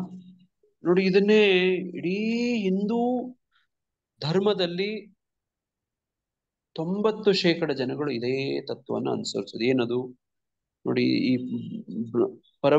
ಬ್ರಹ್ಮನಲ್ಲಿ ಲೀನ ಆಗ್ಬಿಡುತ್ತೆ. ಬ್ರಹ್ಮವಾದಿ, ನಿರಾಕಾರವಾದಿ, ಅದ್ವೈತವಾದಿ ಇವರೆಲ್ಲ ಇದೇ ತತ್ವ. ಇದೇ ಬಹಳ ಜನಕ್ಕೆ ಇಷ್ಟ ಆಗತ್ತೆ. ನೋಡಿ ನೋಡಿ ಇದು ಪ್ರಭುಪಾದರಂತ ಆಚಾರ್ಯರು ಇದನ್ನ ಖಂಡಿಸ್ತಾರೆ. ಹಂಗಲ್ಲ, ರಾಮಾನುಜಾಚಾರ್ಯರು ಅಂತ ಆಚಾರ್ಯರು ಇದನ್ನ ಖಂಡಿಸ್ತಾರೆ. ನೋಡಿ ಮಧ್ವಾಚಾರ್ಯರು ಅನ್ನೋ ಆಚಾರ್ಯರು ಖಂಡಿಸ್ತಾರೆ, ಒಪ್ಪಲ್ಲ ಅಲ್ವಾ. ನೋಡಿ ಈ ತತ್ವವನ್ನ ನಮ್ಮೆಲ್ಲರಿಗೂ ಸ್ಪಷ್ಟಪಡಿಸಕ್ ಹೋಗ್ತಾರೆ. ಏನದು? ಪ್ರಭು ಇದ್ದಾನೆ, ಭಕ್ತನಿದ್ದಾನೆ, ಪ್ರಭು ಭಕ್ತರ ನಡುವಣ ಪ್ರೀತಿಯ ವಿನಿಮಯ ಇದೆ. ಆದುದರಿಂದ ದೇವೋತ್ತಮ ಪರಮ ಪುರುಷನಲ್ಲಿ ಮತ್ತು ವ್ಯಕ್ತಿಗತ ಜೀವಿಯಲ್ಲಿ ಇಬ್ಬರು ವ್ಯಕ್ತಿಗಳ ವೈಯಕ್ತಿಕ ವಿಶೇಷವೂ ಇರುತ್ತದೆ. ವೈಯಕ್ತಿಕ ವಿಶೇಷ ನೋಡಿ, ಜೀವ ಜೀವನೇ, ನೋಡಿ ಭಗವಂತ ಭಗವಂತನೇ. ಇಲ್ಲವಾದರೆ ಭಕ್ತಿ ಯೋಗಕ್ಕೆ ಅರ್ಥವೇ ಇಲ್ಲ. ಪ್ರಭುವಿನೊಡನೆ ಒಂದೇ ದಿವ್ಯ ಸ್ಥಿತಿಯಲ್ಲಿ ಮನುಷ್ಯನು ಇರದಿದ್ದರೆ ಅವನು ಪರಮಪ್ರಭುವಿನ ಸೇವೆಯನ್ನು ಮಾಡಲಾರ. ನೋಡಿ ಪರಮಪ್ರಭುವಿನ ಸೇವೆ ಮಾಡ್ಬೇಕು ಅಂತಂದ್ರೆ, ನಮ್ಮ ದೇವಸ್ಥಾನದಲ್ಲಿ ಶ್ರೀ ವಿಗ್ರಹ ಆರಾಧನೆ ಮಾಡ್ಬೇಕು ಅಂತಂದ್ರೆ ಏನು ಯೋಗ್ಯತೆ, ಏನು ಅರ್ಹತೆ, ಏನು ಅವಶ್ಯಕತೆ? ಶ್ರೀ ವಿಗ್ರಹ ಹೋಗಿ ಪೂಜೆ ಮಾಡ್ಬೇಕಪ್ಪ, ಅರ್ಚನೆ ಮಾಡ್ಬೇಕು, ರಾಜಭೋಗ ದೀಕ್ಷೆ ತಯಾರಿ ತಗೊಂಡಿರ್ಬೇಕು ಪ್ರಭುಜಿ. ದೀಕ್ಷೆ ಆಗಿರ್ಬೇಕು, ಬ್ರಾಹ್ಮಣ ದೀಕ್ಷೆ ಆಗಿರ್ಬೇಕು ಪ್ರಭು. 16 ಮಾಲೆ ಜಪ, ಗುರುಗಳು ಇರ್ಬೇಕು. 4 ನಿಯಂತ್ರಕ ತತ್ವಗಳನ್ನ ಅನುಸರಿಸಿದ್ರೆ ಇದೆಲ್ಲ ಆಗುತ್ತೆ. ನೋಡಿ ಬ್ರಾಹ್ಮಣ ದೀಕ್ಷೆ ತಗೊಂಡಿರ್ಬೇಕು, ಇದು ಉತ್ತರ ಅಲ್ವಾ. ನೀವೆಲ್ಲ ಹೇಳಿದ್ರಿ ನೀವೆಲ್ಲರೂ ವೈದಿಕ ಪರಂಪರೆ. ನೋಡಿ ವೈದಿಕ ಪರಂಪರೆ ಹೇಳ್ತಿದ್ರೆ ಮಾತಾಜಿ, ಕರೆಕ್ಟ್. ನೋಡಿ ಅದು ವೈದಿಕ ಪರಂಪರೆ. ಬ್ರಾಹ್ಮಣ ದೀಕ್ಷೆ ತಗೊಂಡಾಗ ಏನಾಗತ್ತೆ, ಬ್ರಹ್ಮನ್ ಹಂತಕ್ಕೆ ಅವರು ತಲುಪಿರ್ತಾರೆ, ಸಮ ಆಗಿರ್ತಾರೆ. ನೋಡಿ ಆ ಒಂದು ಸ್ಥಿತಿಯಲ್ಲಿ ಯಾಕೆ ಆ ರೀತಿ, ಆ ಒಂದು ನೀತಿಯಲ್ಲಿ ನಡ್ಕೊಂತ ಇರ್ತಾರೆ ಅವರು. ಬೇರೆ ಅವರು ಎಕ್ಸ್ಟ್ರಾ ಒಂಥರ ಸ್ಪೆಷಲ್ ಆಗ್ಬಿಡ್ತಾರೆ ಅವರು. ಅವರು ಜಪಿಸುವಂತ ಮಂತ್ರ ಇದೆಲ್ಲ ಸಾಮಾನ್ಯ ಇರೋದಿಲ್ಲ, ಅವರು ನಡ್ಕೊಳ್ಳೋ ರೀತಿ ನೋಡಿ. ಅದಕ್ಕೆ ಬ್ರಾಹ್ಮಣರೇ ಯಾಕೆ ಶ್ರೀ ವಿಗ್ರಹ ಆರಾಧನೆ ಮಾಡಕ್ಕೆ ಅರ್ಹತೆ ಸಿಗತ್ತಂದ್ರೆ ಈ ಕಾರಣಕ್ಕೆ. ನೋಡಿ ಆ ಬ್ರಹ್ಮನ್ ಆ ಶ್ರೀ ವಿಗ್ರಹವನ್ನ ಮುಟ್ಟಬೇಕಲ್ವಾ. ಆ ಮುಟ್ಟಬೇಕು ಅಂತಂದ್ರೆ ನೋಡಿ ಯಾರ್ಯಾರೋ ಮುಟ್ಟಿದ್ರೆ ಆಗಲ್ಲ, ಬಾರ್ದು. ನೋಡಿ ಹಂಗೆ ಬ್ರಾಹ್ಮಣ ದೀಕ್ಷೆ, ಅವರು ಬ್ರಾಹ್ಮಣ ಅಂದ್ರೆ ನೋಡಿ, ಈಗ ನಾವು ಈ ಶ್ಲೋಕದಲ್ಲಿ ಓದ್ತಿದೀವಲ್ವಾ, ನೋಡಿ ಆ ಹಂತಕ್ಕೆ ಬಂದಿರ್ತಾರೆ ಅಂತ. ನೋಡಿ ಅವರು ಬ್ರಾಹ್ಮಣ ದೀಕ್ಷೆ ತಗೊಂಡಿದ್ದೀನಿ, ನಾನು ಭಗವಾನ್ ಆಗ್ಬಿಟ್ಟಿದ್ದೀನಿ ಅಂತ ಅನ್ಕೋತಾರ? ಇಲ್ಲ. ನೋಡಿ ಹಂಗೆ ಆದ್ದರಿಂದ ದೇವೋತ್ತಮ ಪುರುಷನಲ್ಲಿ ಮತ್ತು ವ್ಯಕ್ತಿಗತ ಜೀವಿಯಲ್ಲಿ ಇಬ್ಬರು ವ್ಯಕ್ತಿಗಳ ವೈಯಕ್ತಿಕ ವಿಶೇಷ ಇರುತ್ತದೆ. ಇಲ್ಲವಾದರೆ ಭಕ್ತಿಯೋಗಕ್ಕೆ ಅರ್ಥವೇ ಇಲ್ಲ. ಪ್ರಭುವಿನೊಡನೆ ಒಂದೇ ದಿವ್ಯ ಸ್ಥಿತಿಯಲ್ಲಿ ಮನುಷ್ಯನು ಇರದಿದ್ದರೆ ಅವನು ಪರಮಪ್ರಭುವಿನ ಸೇವೆಯನ್ನು ಮಾಡಲಾರ. ನೋಡಿ, ಅದಕ್ಕೆ ಪ್ರಭುವಿನ ಸೇವೆ ಮಾಡ್ಬೇಕಾ, ಬ್ರಾಹ್ಮಣ ದೀಕ್ಷೆಯನ್ನ ವೈದಿಕ ಪರಂಪರೆ ಪದ್ಧತಿ ಪ್ರಕಾರ ತಗೊಂಡಿರ್ಬೇಕು. ವಿಗ್ರಹಾರಾಧನೆ ಮಾಡ್ಬೇಕಾದ್ರೆ ನಮ್ದು ಯಾವುದು ಭಾಗವತ ಪರಂಪರೆ ಅಲ್ವಾ, ಹರೇ ಕೃಷ್ಣ ಮಹಾಮಂತ್ರ ಜಪಿಸೋದು. ಈಗ ನೀವು ಹರೇ ಕೃಷ್ಣ ಮಹಾಮಂತ್ರ ಜಪಿಸಿದ್ರೆ ಕೃಷ್ಣನನ್ನ ಸ್ಪರ್ಶ ಮಾಡಿರ್ತೀರಾ ನೀವು? ಇಲ್ಲ ಹರೇ ಪ್ರಭು.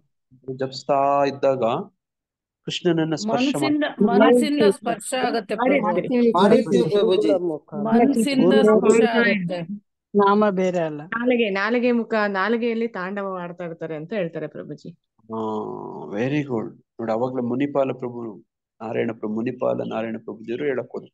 ಹೇಳಿ ಮುನಿಪಾಲ ನಾರಾಯಣ ಪ್ರಭು, ದಯವಿಟ್ಟು ಇನ್ನೊಂದ್ಸತಿ ಉತ್ತರ ಹೇಳಿ. ನಾವು ಸ್ಪರ್ಶ ಮಾಡಿರ್ತೀವಿ ಪ್ರಭುಜಿ. Very good ಪ್ರಭುಜಿ. ಹೆಂಗ್ ಸ್ಪರ್ಶ ಮಾಡಿರ್ತೀವಿ? ನಾಲ್ಗೆ ಮುಖಾಂತರ, ಕೈಯಲ್ಲಿ ಇಟ್ಕೊಂಡಿರೋ ಜಪಮಣಿ ಮುಖಾಂತರ. ನೋಡಿ, ಆ ಇಡೀ ಆ ವೈಬ್ರೇಷನ್ಸ್ ಇರುತ್ತೆ ನೋಡಿ, ತರಂಗಗಳು, ಲಹರಿ. ನೋಡಿ, ನನ್ನ ಫ್ರೆಂಡ್ ಕೊಯಮತ್ತೂರಿನ ರೈಲ್ವೆ ಆಕ್ಸಿಡೆಂಟ್ ವಿಷಯ ಹೇಳಿದ್ನಲ್ವಾ, ಹೌದು ಪ್ರಭುಜಿ. ಅದನ್ನ ಜ್ಞಾಪಿಸ್ಕೊಳ್ಳಿ. ನೋಡಿ, ಭಗವಂತ ಕವಚ ತರ ಇರ್ತಾನೆ, ಹರಿನಾಮ ಪ್ರಭು. ನೋಡಿ, ನಾಮರೂಪಿ ನಾಮ ನಾಮಿ ಅಭಿನ್ನ. ಏನಂತ ಹೇಳಿದೆ? ನಾಮನಾಮಿ, ನಾಮ ನಾಮರೂಪಿ ಅಭಿನ್ನ. ನಾಮಿ ನಾಮಿ ಅಂದ್ರೆ ಆ ಹೆಸರು ಇಟ್ಕೊಂಡಿದ್ದವನು ಅಂತ, ಕೃಷ್ಣ ಅಂತ. ನೋಡಿ, ಆತನ ಹೆಸರು ನಾಮ, ನಾಮಿ ಅಂದ್ರೆ ಹೆಸರು ಇಟ್ಕೊಂಡಿರೋನಂತ, ಅಭಿನ್ನ. ನೋಡಿ, ಹಂಗೆ ನಾವು ಕೂಡ ಭಾಗವತ ವಿಧಿಯಲ್ಲಿ ಭಗವಂತನ ಸ್ಪರ್ಶದಲ್ಲಿ ಇರ್ತೀವಿ. ನೋಡಿ, ಹಂಗೆ ನೋಡಿ, ಆ ದಿವ್ಯ ಸ್ಥಿತಿಯಿಂದ ಇದ್ರೆ ನಾವು ಸೇವೆ ಮಾಡಕ್ ಆಗಲ್ಲ. ನೋಡಿ, ಅದಕ್ಕೆ ನೋಡಿ ಕೆಲವು ಸತಿ ಕೆಲವ್ರಿಗೆಲ್ಲ ಬೇಜಾರಾಗತ್ತೆ. ನೋಡಿ, ನೈವೇದ್ಯ ಮಾಡ್ಕೊಂಡ್ ಬನ್ನಿ ಅಂದ್ರೆ ನೋಡಿ ಇಂತಿಂತ ನೋಡಿ ಇದ್ದವರೇ ನೋಡಿ ದೀಕ್ಷೆ ತಗೊಂಡವ್ರು, ಗುರು ಆಶ್ರಯ ಪಡ್ಕೊಂಡವ್ರು ತಗೊಂಬನ್ನಿ ಅಂತ ಹೇಳ್ತಾರೆ. ಬಾಕಿಯವರೆಲ್ಲ ಹಣ್ಣು ತಗೊಂಡ್ ಬನ್ನಿ ಅಂತ ಹೇಳ್ತಾರೆ. ಹಿಂಗೆಲ್ಲ ಹೇಳಿದಾಗ ದಯವಿಟ್ಟು ಬೇಜಾರಾಗ್ಬೇಡಿ. ನಿಮ್ ಪ್ರಯತ್ನ ಏನಾಗ್ಬೇಕು ಅವಾಗ? ನೀವು ಕೂಡ ಆ ಹಂತಕ್ಕೆ ಬರುವಂತ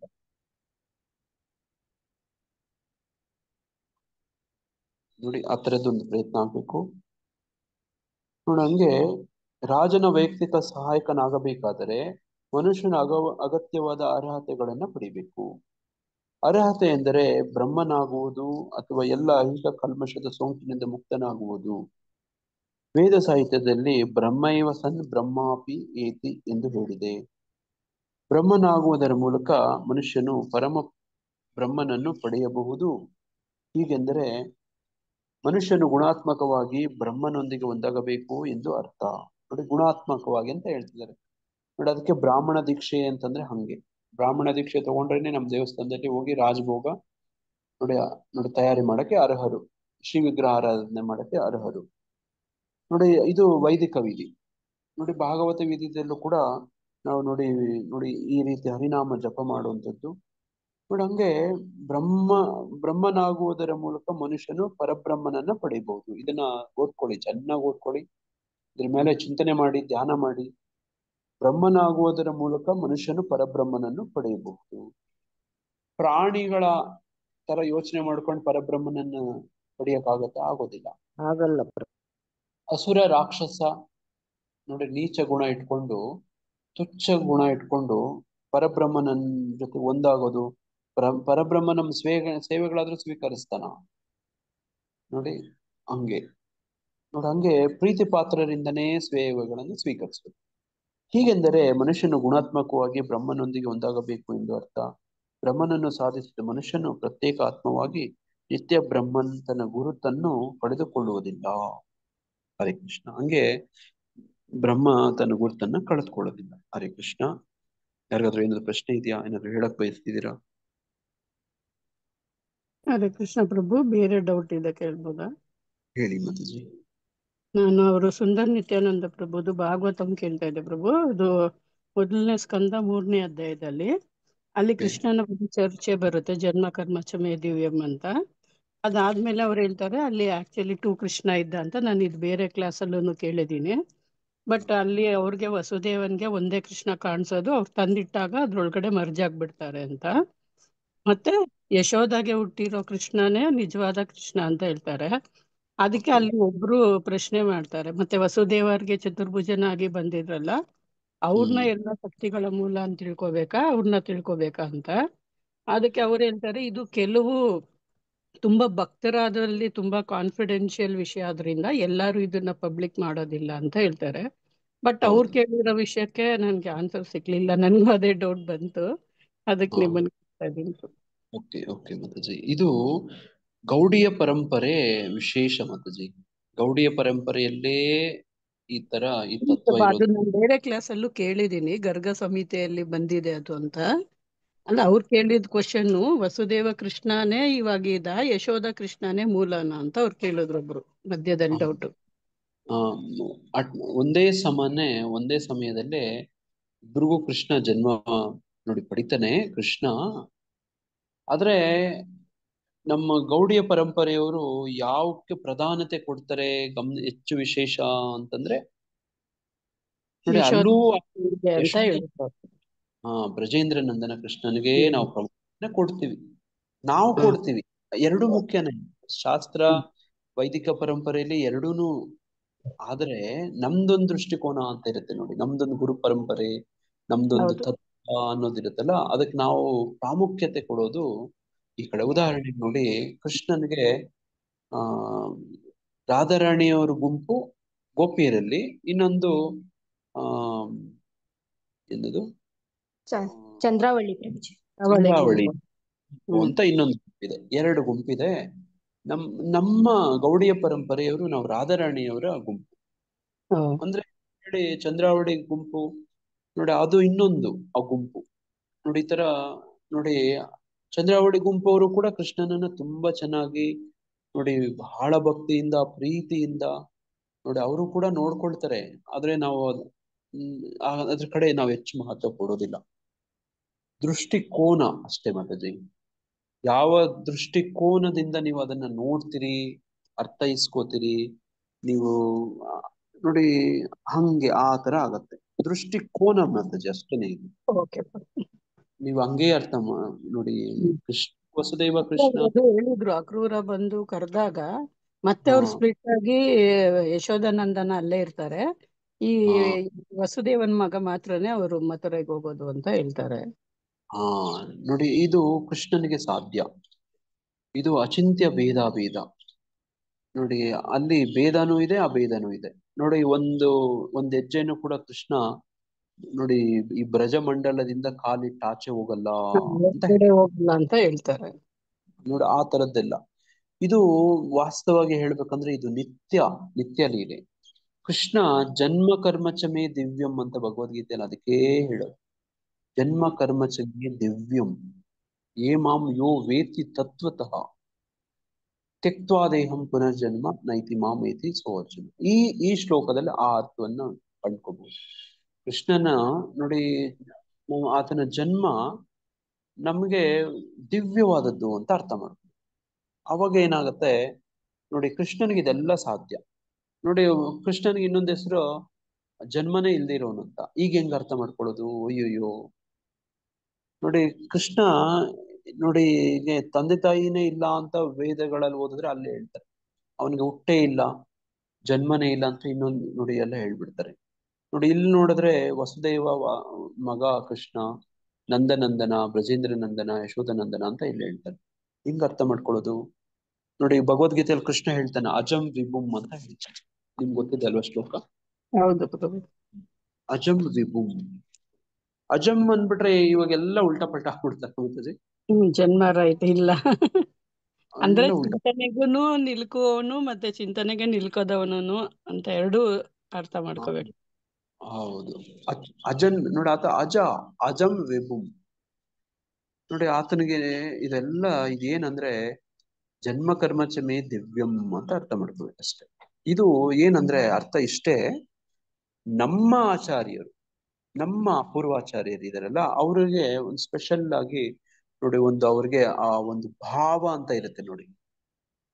ಆ ಒಂದು ತತ್ವ ಅಂತ ಇರುತ್ತೆ ನೋಡಿ. ಆ ತತ್ವದ ಪ್ರಕಾರ, ಆ ಭಾವದ ಪ್ರಕಾರ ಕೆಲವೊಂದು ಅವ್ರಿಗೆ ನೀವು ಹೇಳ್ದಂಗೆ ಗೋಚಿಸಿರುತ್ತೆ, ಅರ್ಥೈಸ್ಕೊಂಡಿರ್ತಾರೆ. ಅದೇ ಒಂದು ಪರಂಪರೆಯಲ್ಲಿ ನಾವು ಮುಂದುವರಿಯಕ್ಕೆ ಪ್ರಯತ್ನ ಮಾಡ್ತೇವೆ ಭಾವದಲ್ಲಿ.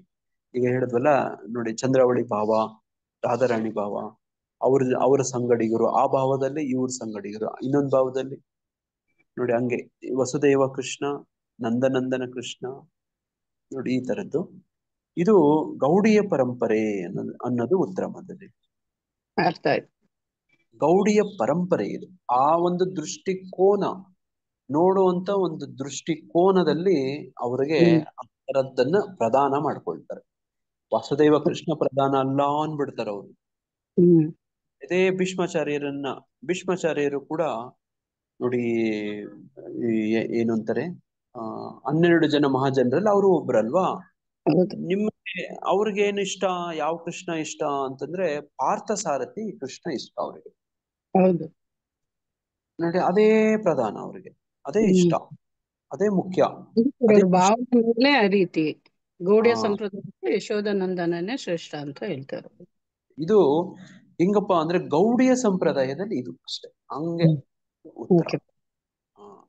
ಇನ್ನೊಂದು ಸಂಪ್ರದಾಯ ನೀವು ಅದು ಪ್ಲೇ ಲಿಸ್ಟ್ ಕಳ್ಸಿದ್ದು ತುಂಬಾ ಖುಷಿ ಆಯ್ತು ಪ್ರಭು ನನ್ಗೆ. ನೀವ್ ಅವತ್ತು ಹೇಳಿದ್ರೆ ಸ್ವಲ್ಪ ಇಂಟ್ರೊಡಕ್ಷನ್ ಅವ್ರದ್ದು ಕೇಳಿದೆ, ಮತ್ತೆ ಅವ್ರ ಕ್ಲಾಸ್ ಯಾಕಂದ್ರೆ ಅವ್ರ ಯೂಟ್ಯೂಬ್ ಚಾನಲ್ ಎಲ್ಲ ಇರ್ಲಿಲ್ಲ, ಅದೆಲ್ಲ ಹುಡುಕ್ದೆ ನಾನು. ಅವಾಗ ತುಂಬಾ ಡಿಸಪಾಯಿಂಟ್ ಆಗಿದೆ. ನೀವ್ ಯಾವತ್ ಕಳ್ಸಿದ್ರು ತುಂಬಾ ಖುಷಿ ಆಯ್ತು ಪ್ರಭು ನನ್ಗೆ.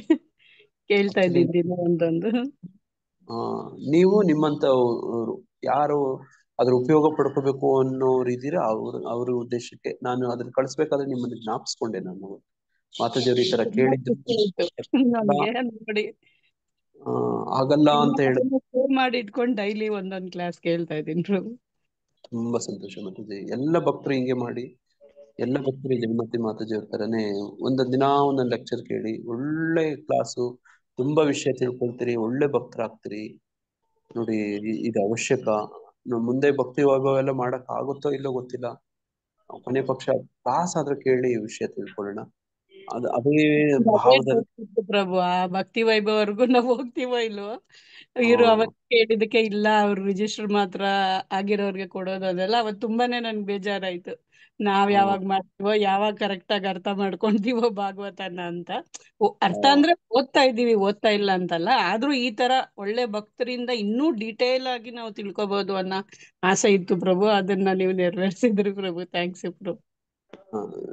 ನನ್ ನೋಡಿ, ನೀವು ಆಶೀರ್ವಾದ ಮಾಡಿ ನನಗೆ ಅವತ್ತು ಹಂಗ ಹೇಳಿದಕ್ಕೆ ಕ್ಷಮೆ ಇರ್ಲಿ. ಆಮೇಲೆ ನನಗೂ ಬೇಜಾರಾಯ್ತು. ನಿಮ್ದು ಅವತ್ತು ಪರಿಸ್ಥಿತಿ ಆ ರೀತಿ ಇತ್ತು ಪ್ರಭು, ಅದಕ್ಕೆ ಆ ರೀತಿ ಹೇಳಿದ್ರೆ ನನ್ ಮನಸ್ಸಿಗೆ ನನ್ಗನ್ನಿಸ್ತು ಅವ್ರು ಹೇಳಿದ್ರಲ್ಲಿ ತಪ್ಪಿಲ್ಲ.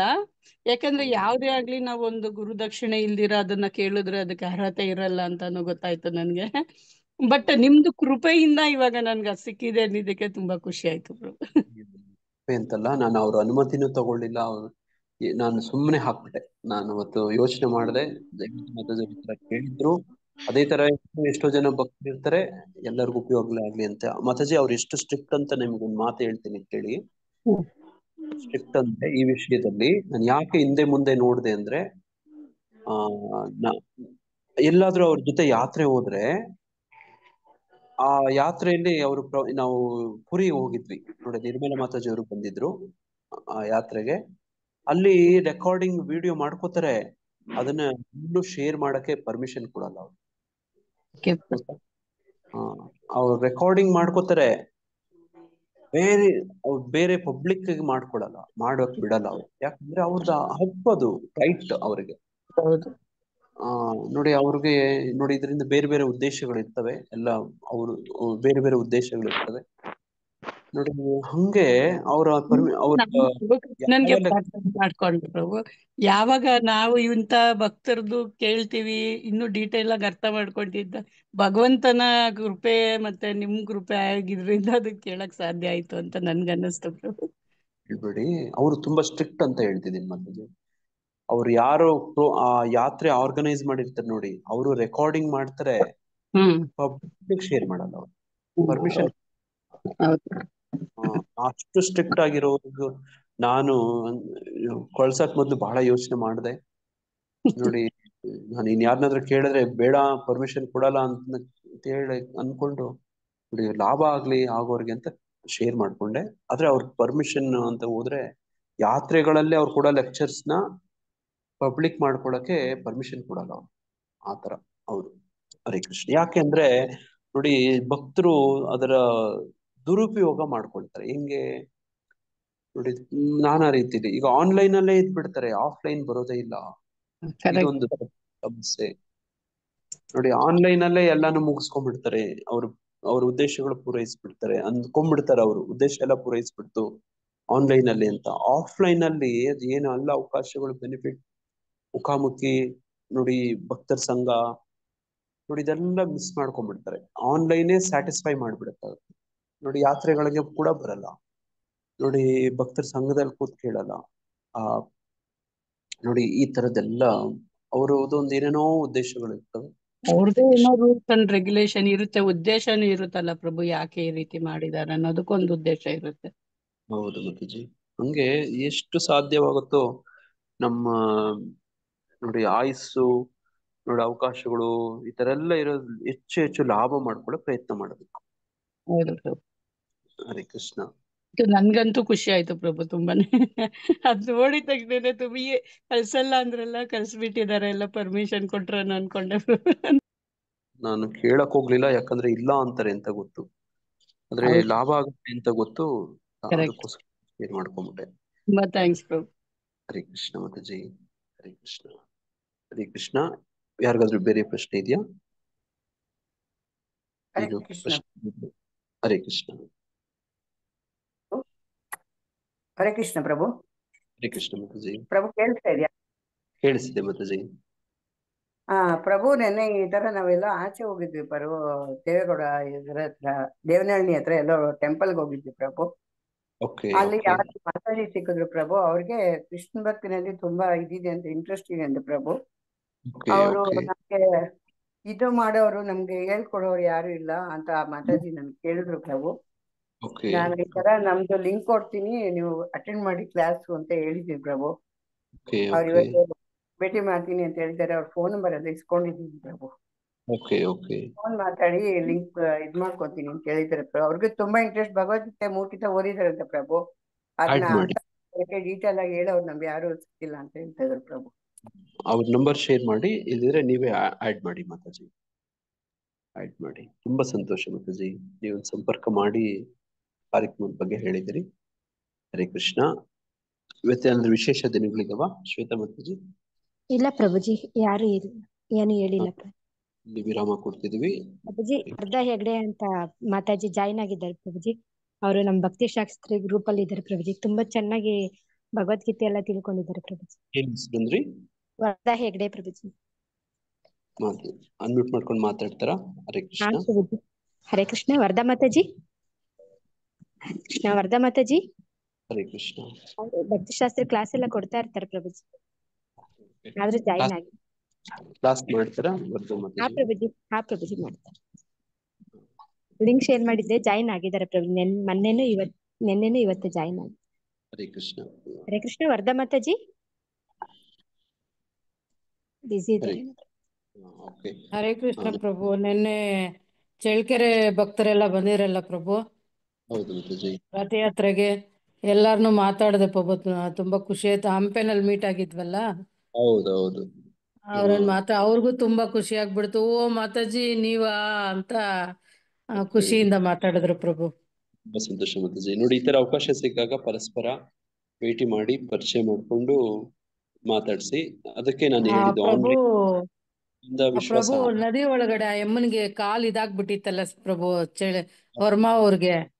ಅವ್ರನ್ನ ನಾನ್ ರಿಕ್ವೆಸ್ಟ್ ಮಾಡ್ಕೊಂಡೆ ಪ್ರಭು, ನಮ್ ಕೈಲಿ ಆಗ್ತಾ ಇಲ್ಲ ಇವ್ರನ್ನ ಮೇಲಕ್ ಕರ್ಕೊಂಬರಕ್ಕೆ ಅಂದ್ರೆ, ಚಿಕ್ಕ ಮಗುನ ಎತ್ಕೊಂಬಂದಂಗೆ ಎತ್ಕೊಂಬಂದ್ಬಿಟ್ರು ಪ್ರಭು ಆ ಎಮ್ಮನ್ನ.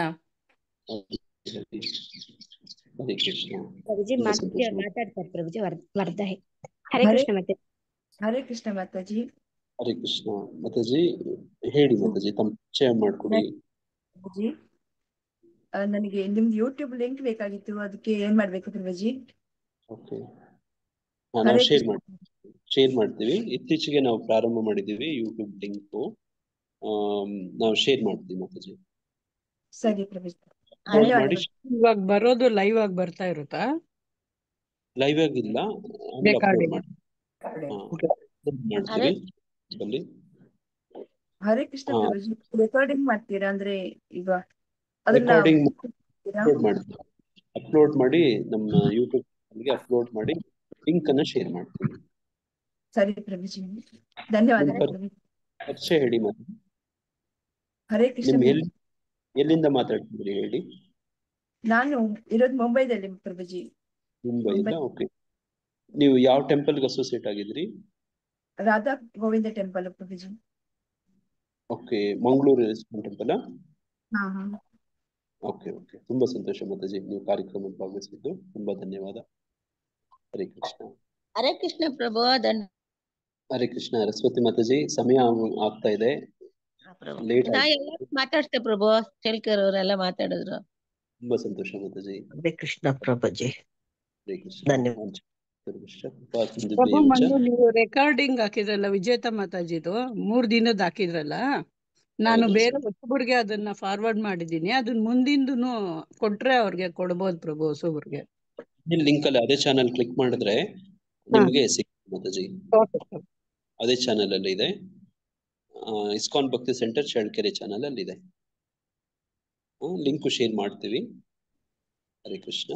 ಈಗ ಸಮಯ ಆಗ್ತಾ ಇದೆ. ವಂಚಾಕಲ್ಪತರುಭ್ಯಶ್ಚ ಕೃಪಾ ಸಿಂಧುಭ್ಯೇವ ಚ ಪತಿತಾನಾಂ ಪಾವನೇಭ್ಯೋ ವೈಷ್ಣವೇಭ್ಯೋ ನಮೋ ನಮಃ.